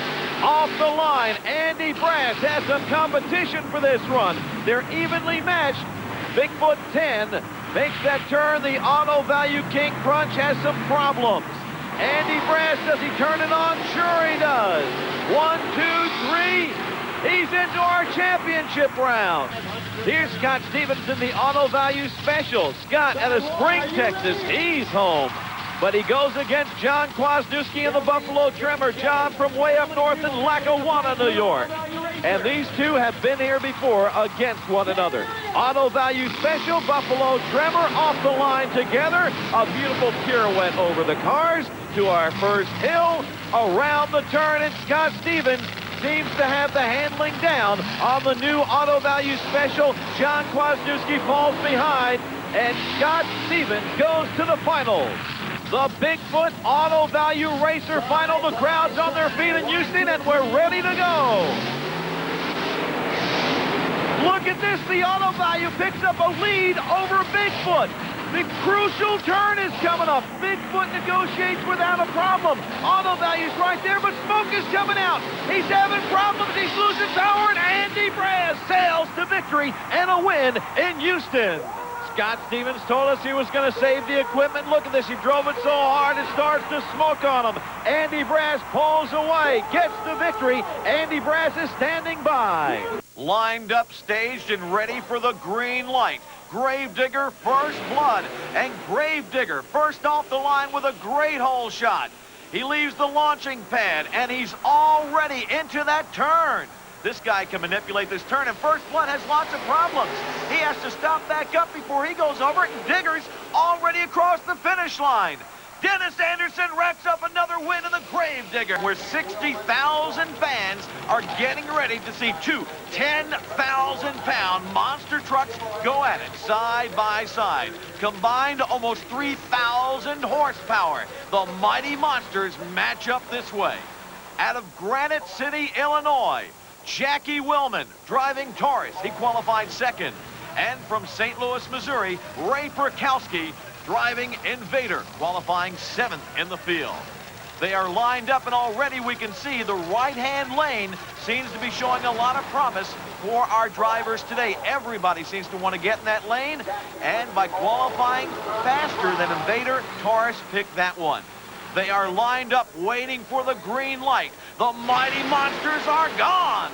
Taurus with an incredible hole shot. First off that line by almost a full second. He goes into that turn. All four tires stay on the ground. Invader has some problems. He tries to do the 90, and Taurus is already finished. And one has to wonder if that right-hand lane is not the lane of choice, as Taurus takes it over Invader by a full 6 seconds. Pulling up to the starting line, the world champion Barefoot. Fred Schaefer, the veteran pilot's Barefoot, and he'll be going against Tropical Thunder. Wayne Smozanek out of Jupiter, Florida. Now, Smozanek has a tough row to hoe against the world champion. Barefoot qualified fourth, while Tropical Thunder turned in ninth in qualifying.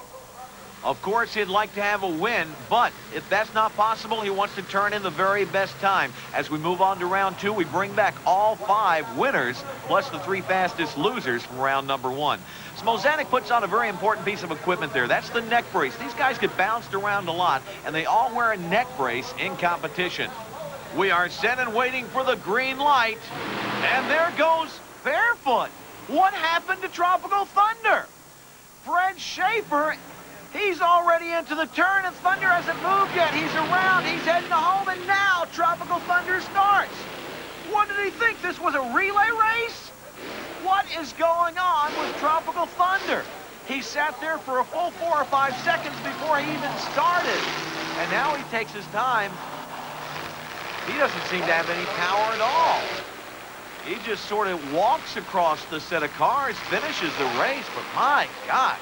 Look, 32 seconds? Let's go back and take a look at Equalizer's qualifying run. He was in that left-hand lane with that right turn.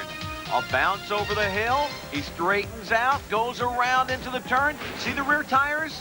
They turn around and then come right back to center as he hits the cars dead on and sails across. That's how to get a great run out of that left-hand lane.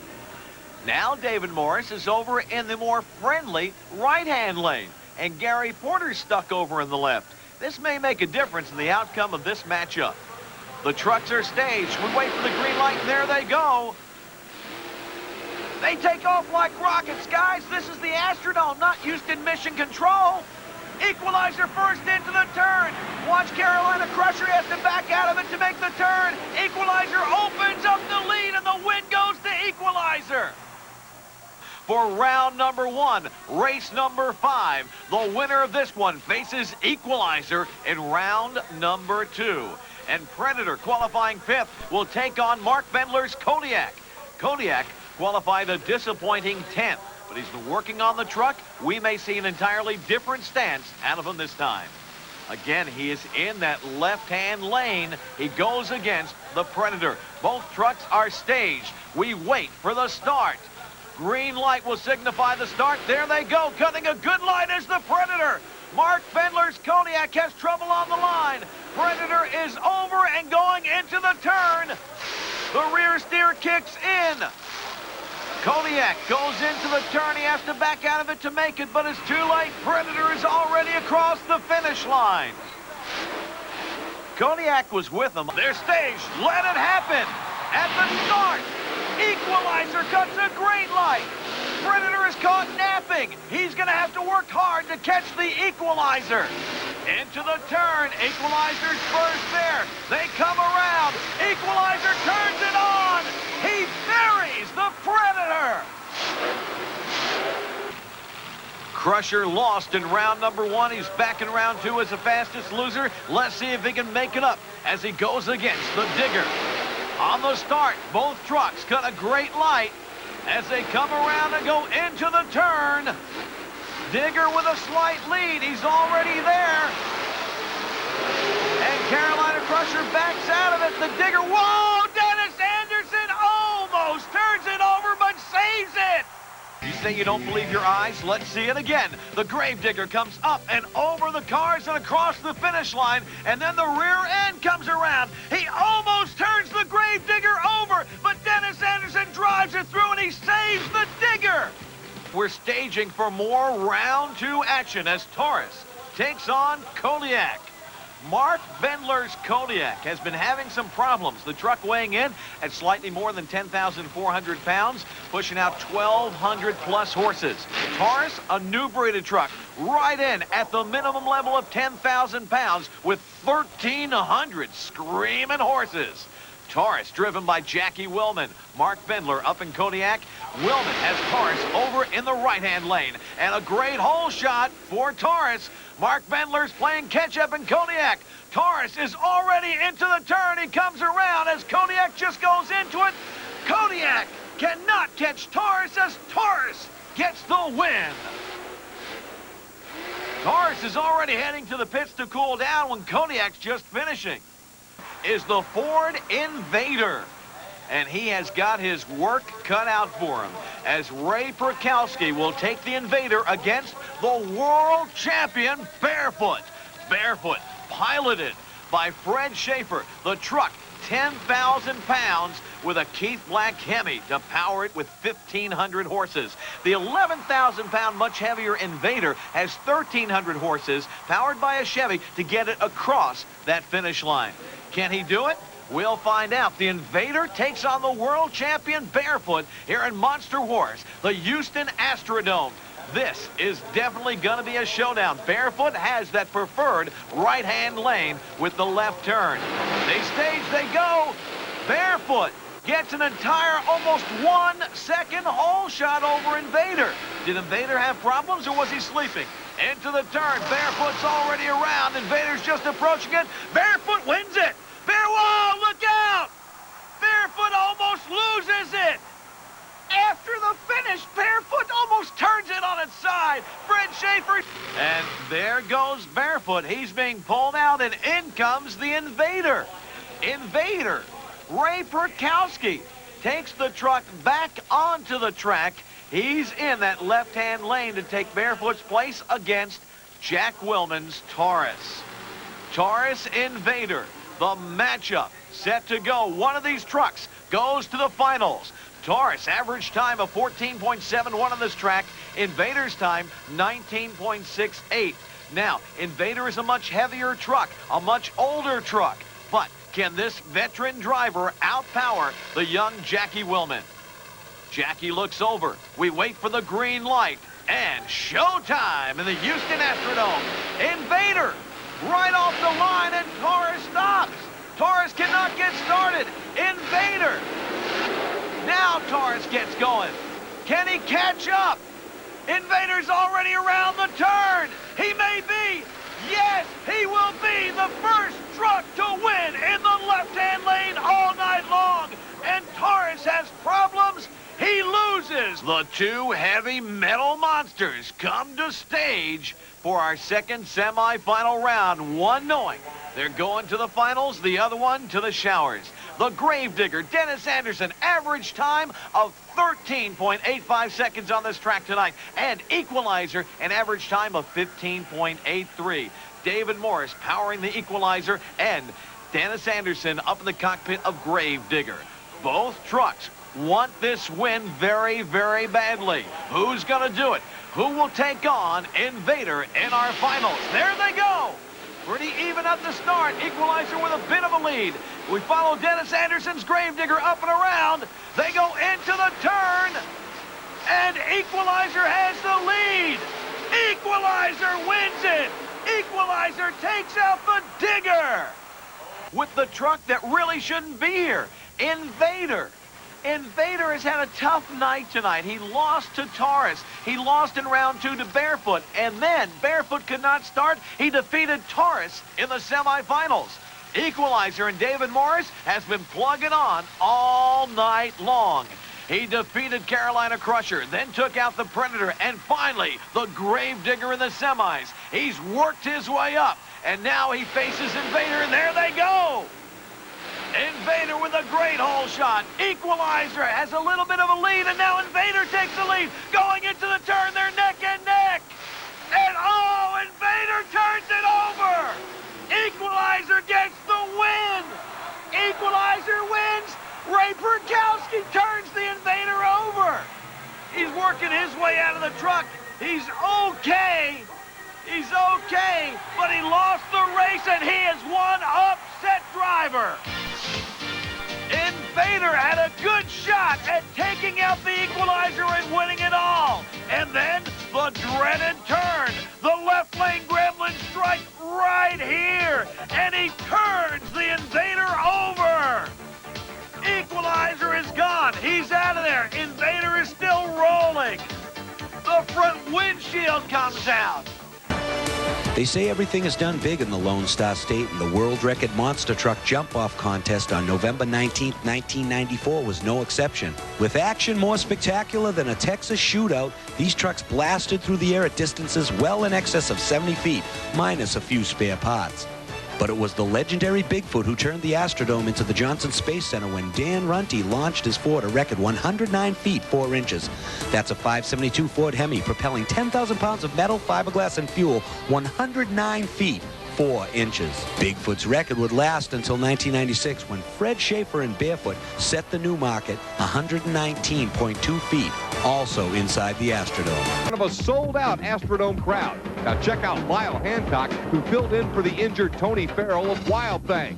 In qualifying, he was paired against his former boss, Dennis Anderson and Gravedigger.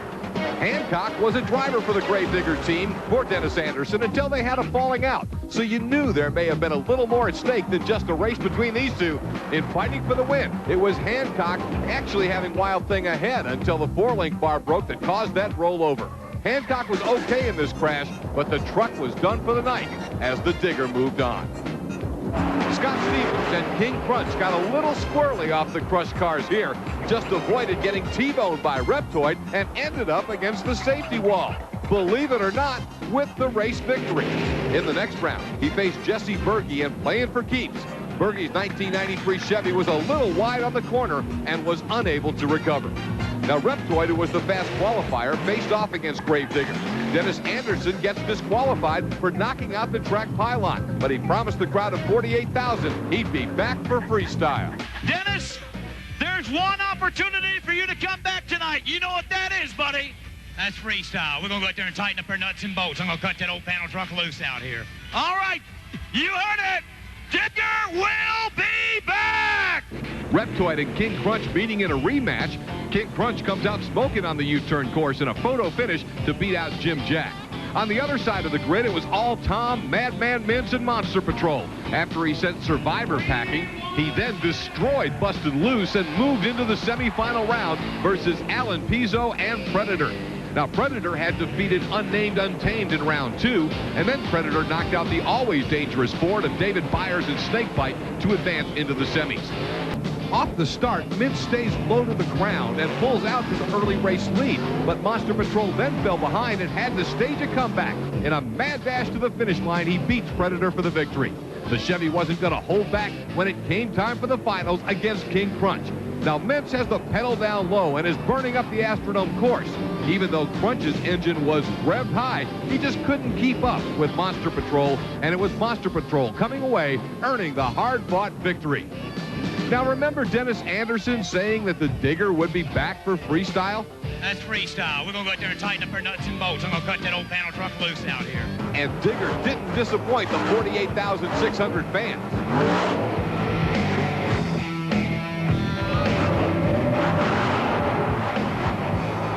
You just knew it was going to happen. But the real rabble-rouser was who else but Tom Mintz and Monster Patrol. After he won the final round race against King Crunch, Mintz not only climbed up on his truck and did his trademark wing walk, but then he rushed out and lunged into the sold-out crowd at the Astrodome. You gotta love it. The best of the best showed up in Houston for a monster jump-off contest in the Astrodome. Get your trucks in gear, because we're going jumping, Texas style.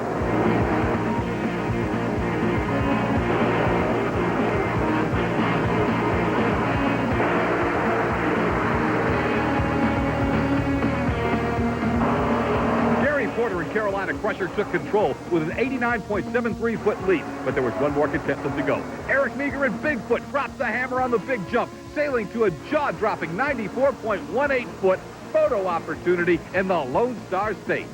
But Scott Stevens has been there before, and he's got a bunch of fans in Houston from just down the road in Spring, Texas. All right, let's watch. See how he does. Boy, it's going to be tough taking this turn. This is the key, and oh, he's up on his lid. Scott Stevens has rolled over. I was just about to say the whole turn is the key. We got to see if he's all right down there, Mike. Well, the crowd on its feet here, and I'm sure folks are wondering as the safety crews go over to check out now on Scott Stevens and see if he is okay. That turn is tight. We knew it was going to be tight, and some of these trucks are going to have trouble negotiating these turns. And it looked like he just kind of got into a slide and just went over top. The U.S. Hot Rod officials right now checking with Scott to see if he's okay. Well, we take a look at it again, and I think one of the things that is great about this sport is the safety factor. So we hope Scott's okay, but there are a lot of safety factors. No question about it, and the most important right now is the roll cage. And these roll cages are built as tough as any in motorsports because these 10,000-pound vehicles will go up on their lids, as you see right here. 10,000 pounds, 1,500 horsepower, and just could not negotiate that turn, and he's okay. Scott Stevens is out of the truck and okay, and a sigh of relief from all the folks here. Boy, I tell you what, with all his fans here, that's important. All right, Barefoot's ready to roll. It's Todd Frolick coming up, and of course, the Barefoot team out of Pontoon Beach, Illinois, the most decorated team in the history of monster truck racing. How about Executioner Mark Hall in that 97 Chevy? Mark's been around a long time, 10 years behind the wheel of the Executioner. Well, let's see what the veteran driver of the Executioner has for Barefoot. We'll see how they negotiate these tight turns. Here's where Barefoot should come on. Nobody makes a stronger engine than Barefoot, and look at him explode. Boy, you can tell the horsepower there, Scott. Absolutely obvious. 572 Hemi, 1,600 horsepower, and Todd Frolick had to hammer it to beat a strong run from Mark Hall in the Executioner. Guy Wood out of Blackwell, Missouri, 97 Chevy. He's ready to go, and we'll see what he has for Carolina Crusher. Again, one of those trucks that's been around for years and years, and is certainly a threat to win here. Great mix, too, because, you know, Gary's always just had the stock Chevy looking good, and it looks like he's got a problem. I say looking good. He's broke. Bulldozer's going to win. Well, Bulldozer with a bit of a surprise here. Guy Wood is the winner, and again, there is a problem of some sort on Carolina Crusher.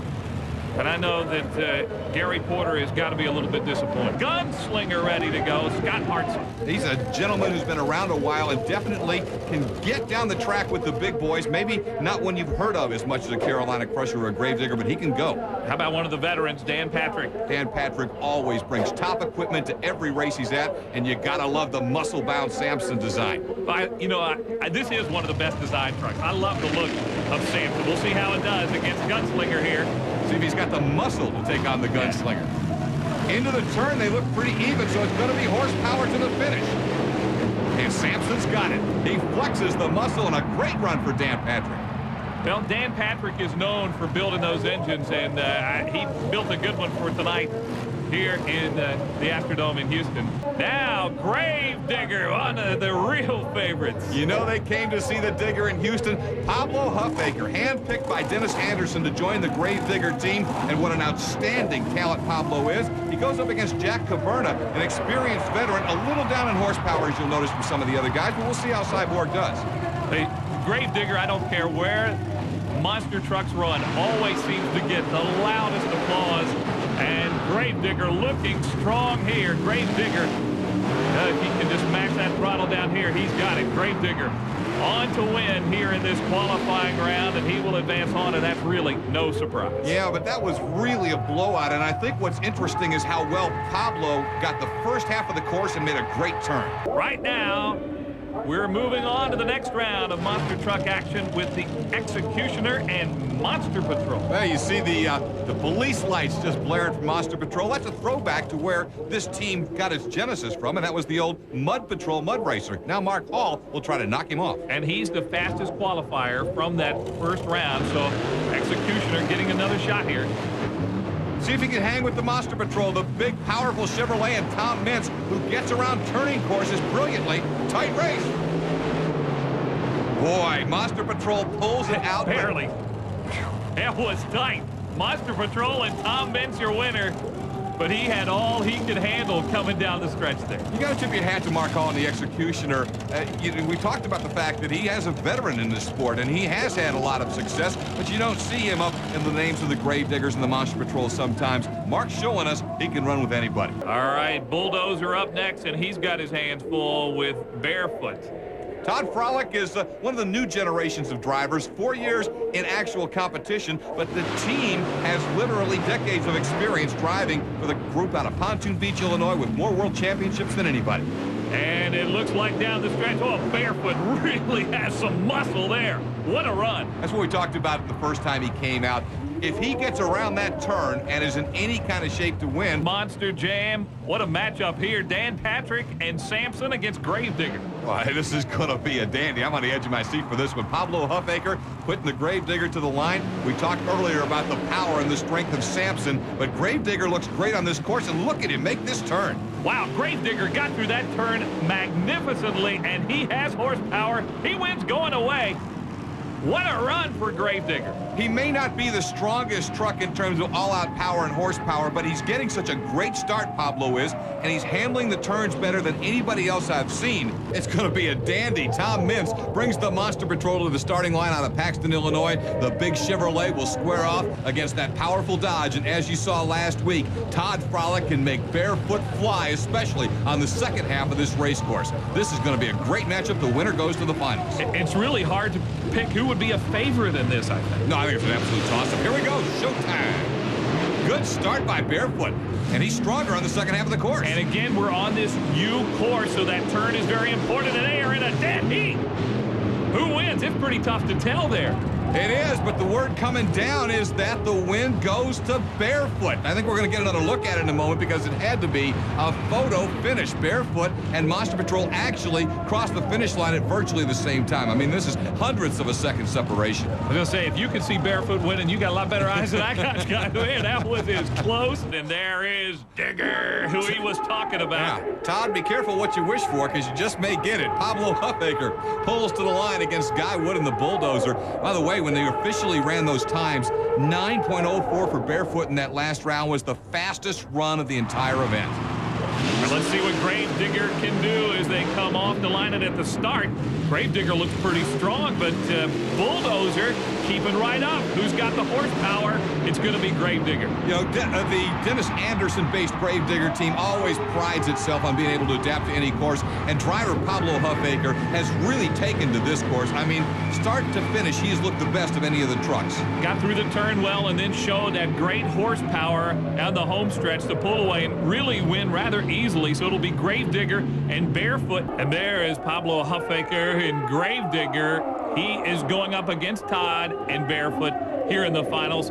This is a great show today. Yeah, and like a horse race, Gravedigger is your quick breaker, your speed horse that's going to move quickly and move to the lead.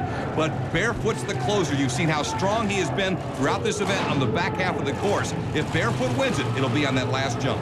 But we'll see. And Pablo and Gravedigger have to get off to a good start. Oh, Barefoot got him out of the... Wow. Unbelievable. Barefoot got him out of the hole. And here comes that power that we see at Barefoot. Oh, my! What a run for Barefoot! Something was wrong with Gravedigger from the get-go. He did not get a great run, and it looks like he's not even going to finish the course. Terrible break. And congratulations, though, to Todd Frolick and Barefoot. What a performance here in Houston tonight. Yeah, Scott, I'd like to see you do some wing surfing here sometime. Boy, I'll leave that to Paul for right now. Looks like trouble. Well, Monster Patrol, as we look at the brackets, has a bye run. Paul Schaefer getting ready. And of course, this is one of the tough veterans. Paul Schaefer running the Monster Patrol, former world champion mud racer with the Mud Patrol operation. But, well, I'll tell you, he's really achieved new heights with this Monster Patrol machine. And while he doesn't have any competition, it is important that he has to stay on course. He does have to complete the run to advance on into the next round, so he has to be a bit careful here. Also a great advantage, too. He gets to come out and feel this course right now in a live racing situation, but if he makes a mistake, he won't lose as long as he stays on the course. Well, you're watching Monster Patrol and Paul Schaefer trying to advance to the second round. Boy, he took his time taking that turn, didn't he? Perfect example of the fact that, you know, now he's got a better feel of what he's going to need to do going into that turn. If he's racing somebody, he probably loses that race. Again, we do run a U course here in the Astrodome. It is amazing how they set up these tracks. It's incredible. All right, let's get down to some more monster truck racing. Alan Pizzo, pilot's Predator. He's ready to go into battle. Where do you buy one of those 1998 Kitties? That's what they, you know, model of the truck. 1998 Kitty. It's a unique design. Here's Reptoid. And Reptoid, Jim and Linda Jack are the owners of it. Husband and wife team. Jim Jack been in the competition about 5 years. He's definitely the underdog in this. Predator and Alan Pizzo have done well on several different occasions, but Predator and Reptoid ready to go. And again, we have a U course, and the first one back is the winner. As you can see, a packed house here in the Astrodome tonight, and we are ready to go. Predator got off to an excellent start out of the hole. Jim Jack, who's been known to pull an upset or two in his time, did not get the great start, and now he's knocked over the turning pole. That's going to take him out. Yeah, you saw the turning pole go down there when he made the turn, and it's going to be a disqualification for Reptoid. So Predator will be declared the winner. All right, here's Sampson. Dan Patrick at the controls. Dan, one of our favorite guys around here. What a great guy he is, just with everybody. And Sampson's got a lot of power. And Little Tiger by Brian Barthel is the driver there. And you talk about an underdog. Little Tiger is definitely the underdog to Dan Patrick and Sampson here. You know, we've seen Little Tiger a couple times on Motor Madness, and he's been strong. He's been able to run with the big boys, but so far hasn't been able to break through with that, you know, kind of momentum-carrying monumental win. He'd love to knock Sampson off here on national TV. Really doesn't have the horsepower under the hood near what Dan Patrick has. And in the turns, Little Tiger making an effort, but Sampson is just too strong flying over that last pack of cars, and it's Sampson and Dan Patrick winning here. All right, we're ready to get back to round one action in Monster Truck. It's Carolina Crusher and Prowler. Dave Pizzo at the wheel of Prowler.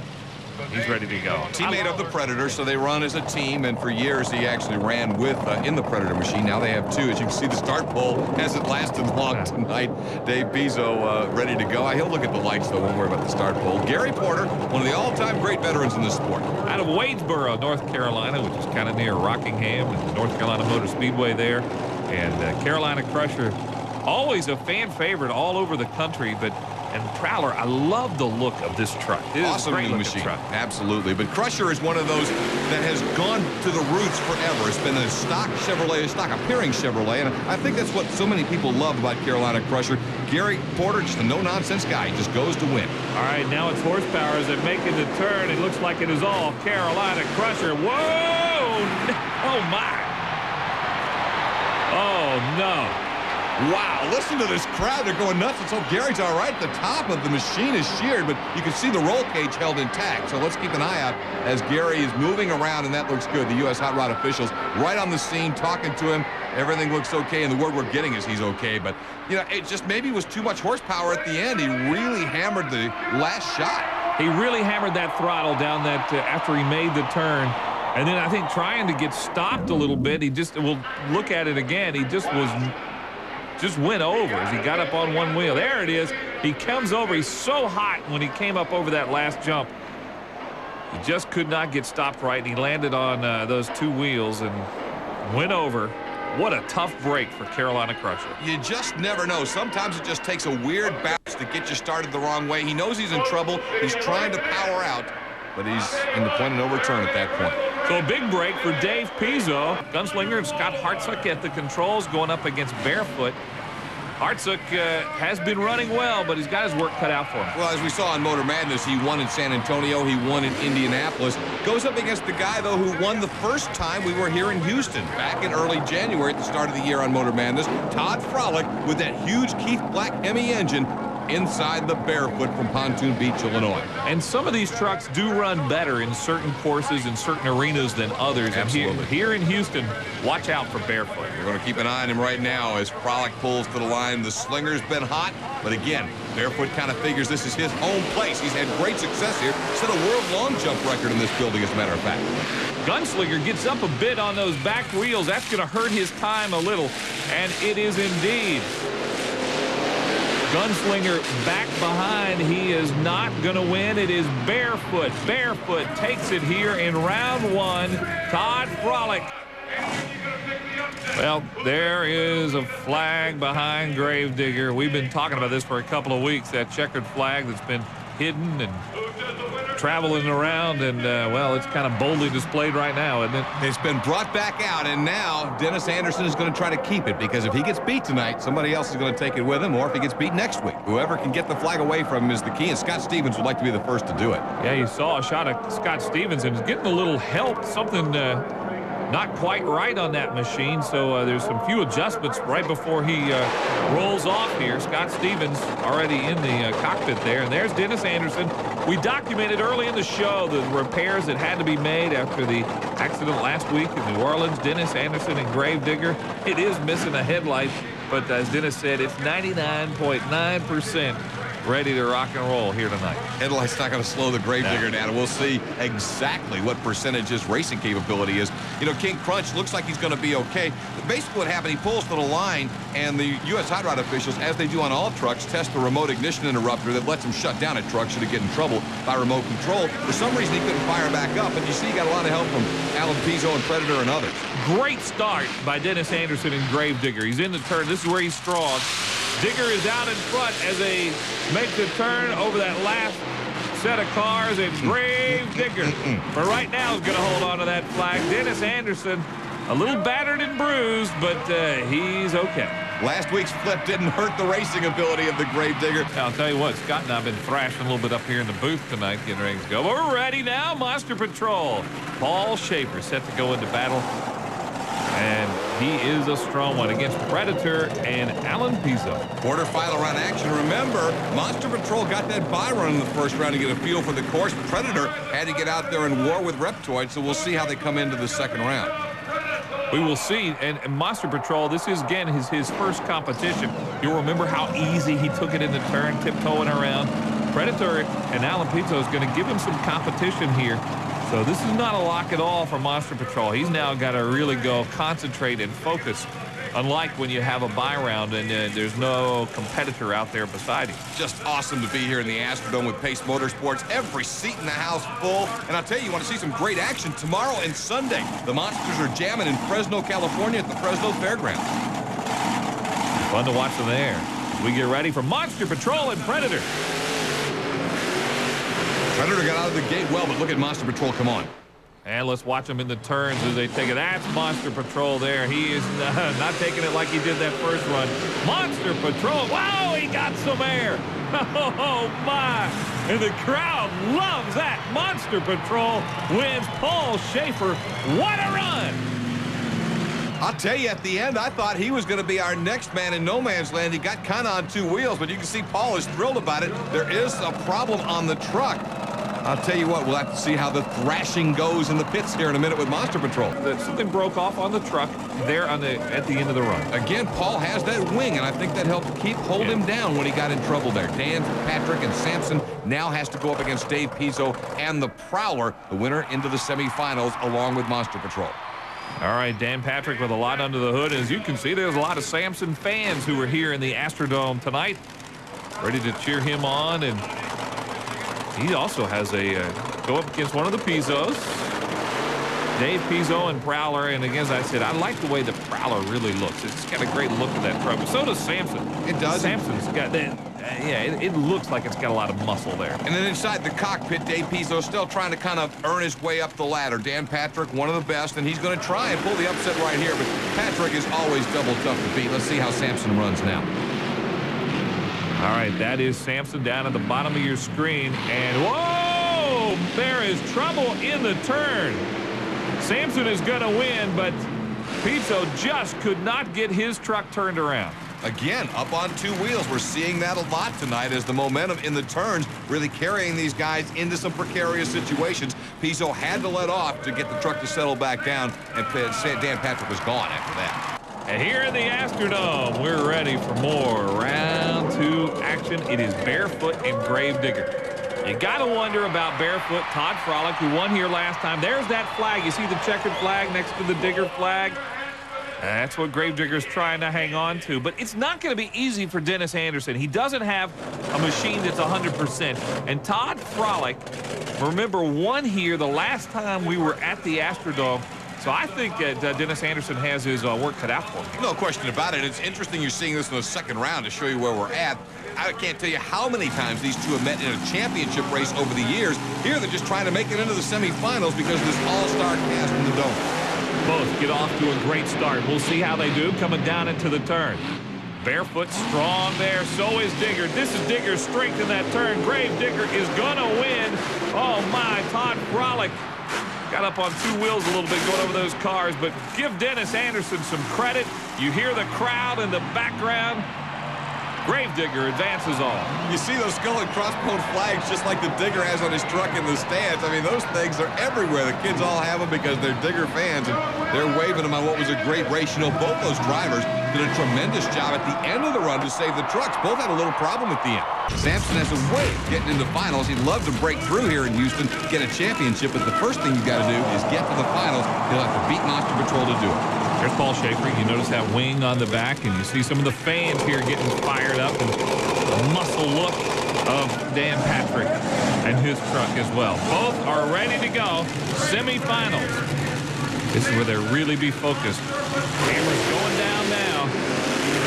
Can't afford to lose here either. No fast loser coming out. Oh, Monster Patrol really nose-dove. It kind of stuck the nose, and now and up on two wheels. That's going to kill him. That's it. It's going to be Sampson who's going to win. Paul Schaefer got up on two wheels in the turn, and it was all she wrote from there. Boy, terrible time. Terrible place for that to happen in the semifinal round. I tell you, he's a question mark on paper, but he wasn't a question mark last week going through the first few rounds of competition. He's been awesome. And I think the telling sign was in the second round matchup with Barefoot, Gravedigger out-horsepowered him in the straightaway and then killed him in the turn. And you can see some things missing on the side of Gravedigger. There is Predator, Alan Pizzo.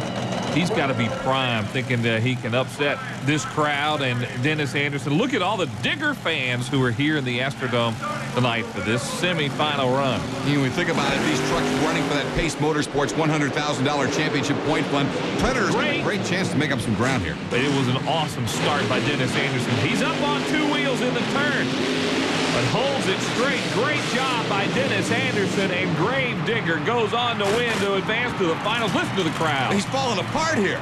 The whole body is caved in on him. I don't think I've ever seen a body stay intact but cave in like that. And, it's obviously from last week where they had to put everything and piece everything back together. It's coming apart on it. Doesn't seem to be costing him any time. The monster truck finals here in the Astrodome. That is Gravedigger. Some of you, even diehard fans, may not recognize Gravedigger there. It's Sampson and Dan Patrick set to do battle, but Dan is in that left lane. You heard him tell us how rough it is there. We're going to see if that is really a disadvantage or not. It's going to come into play, no doubt about it. I mean, the lanes are definitely different. Definitely you come into this race looking at Dan Patrick. Off his consistent runs, he's been smooth.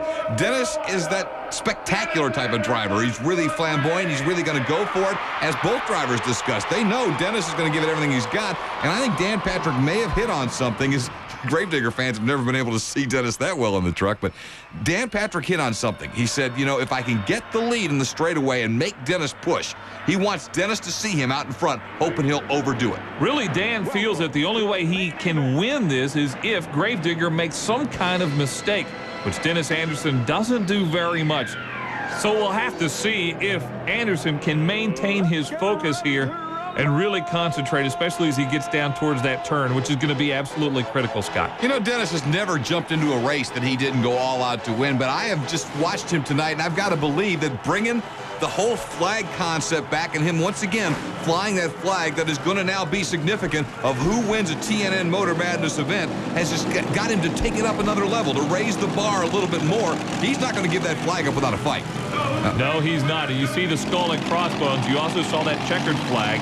That flag signifies that he has won the last one of these TV events here on TNN. And they're off. Here we go with the finals. Heading down towards the turn. Digger's got him in the turn. Gravedigger beat him to the turn. Can he hold on? Yes, he will.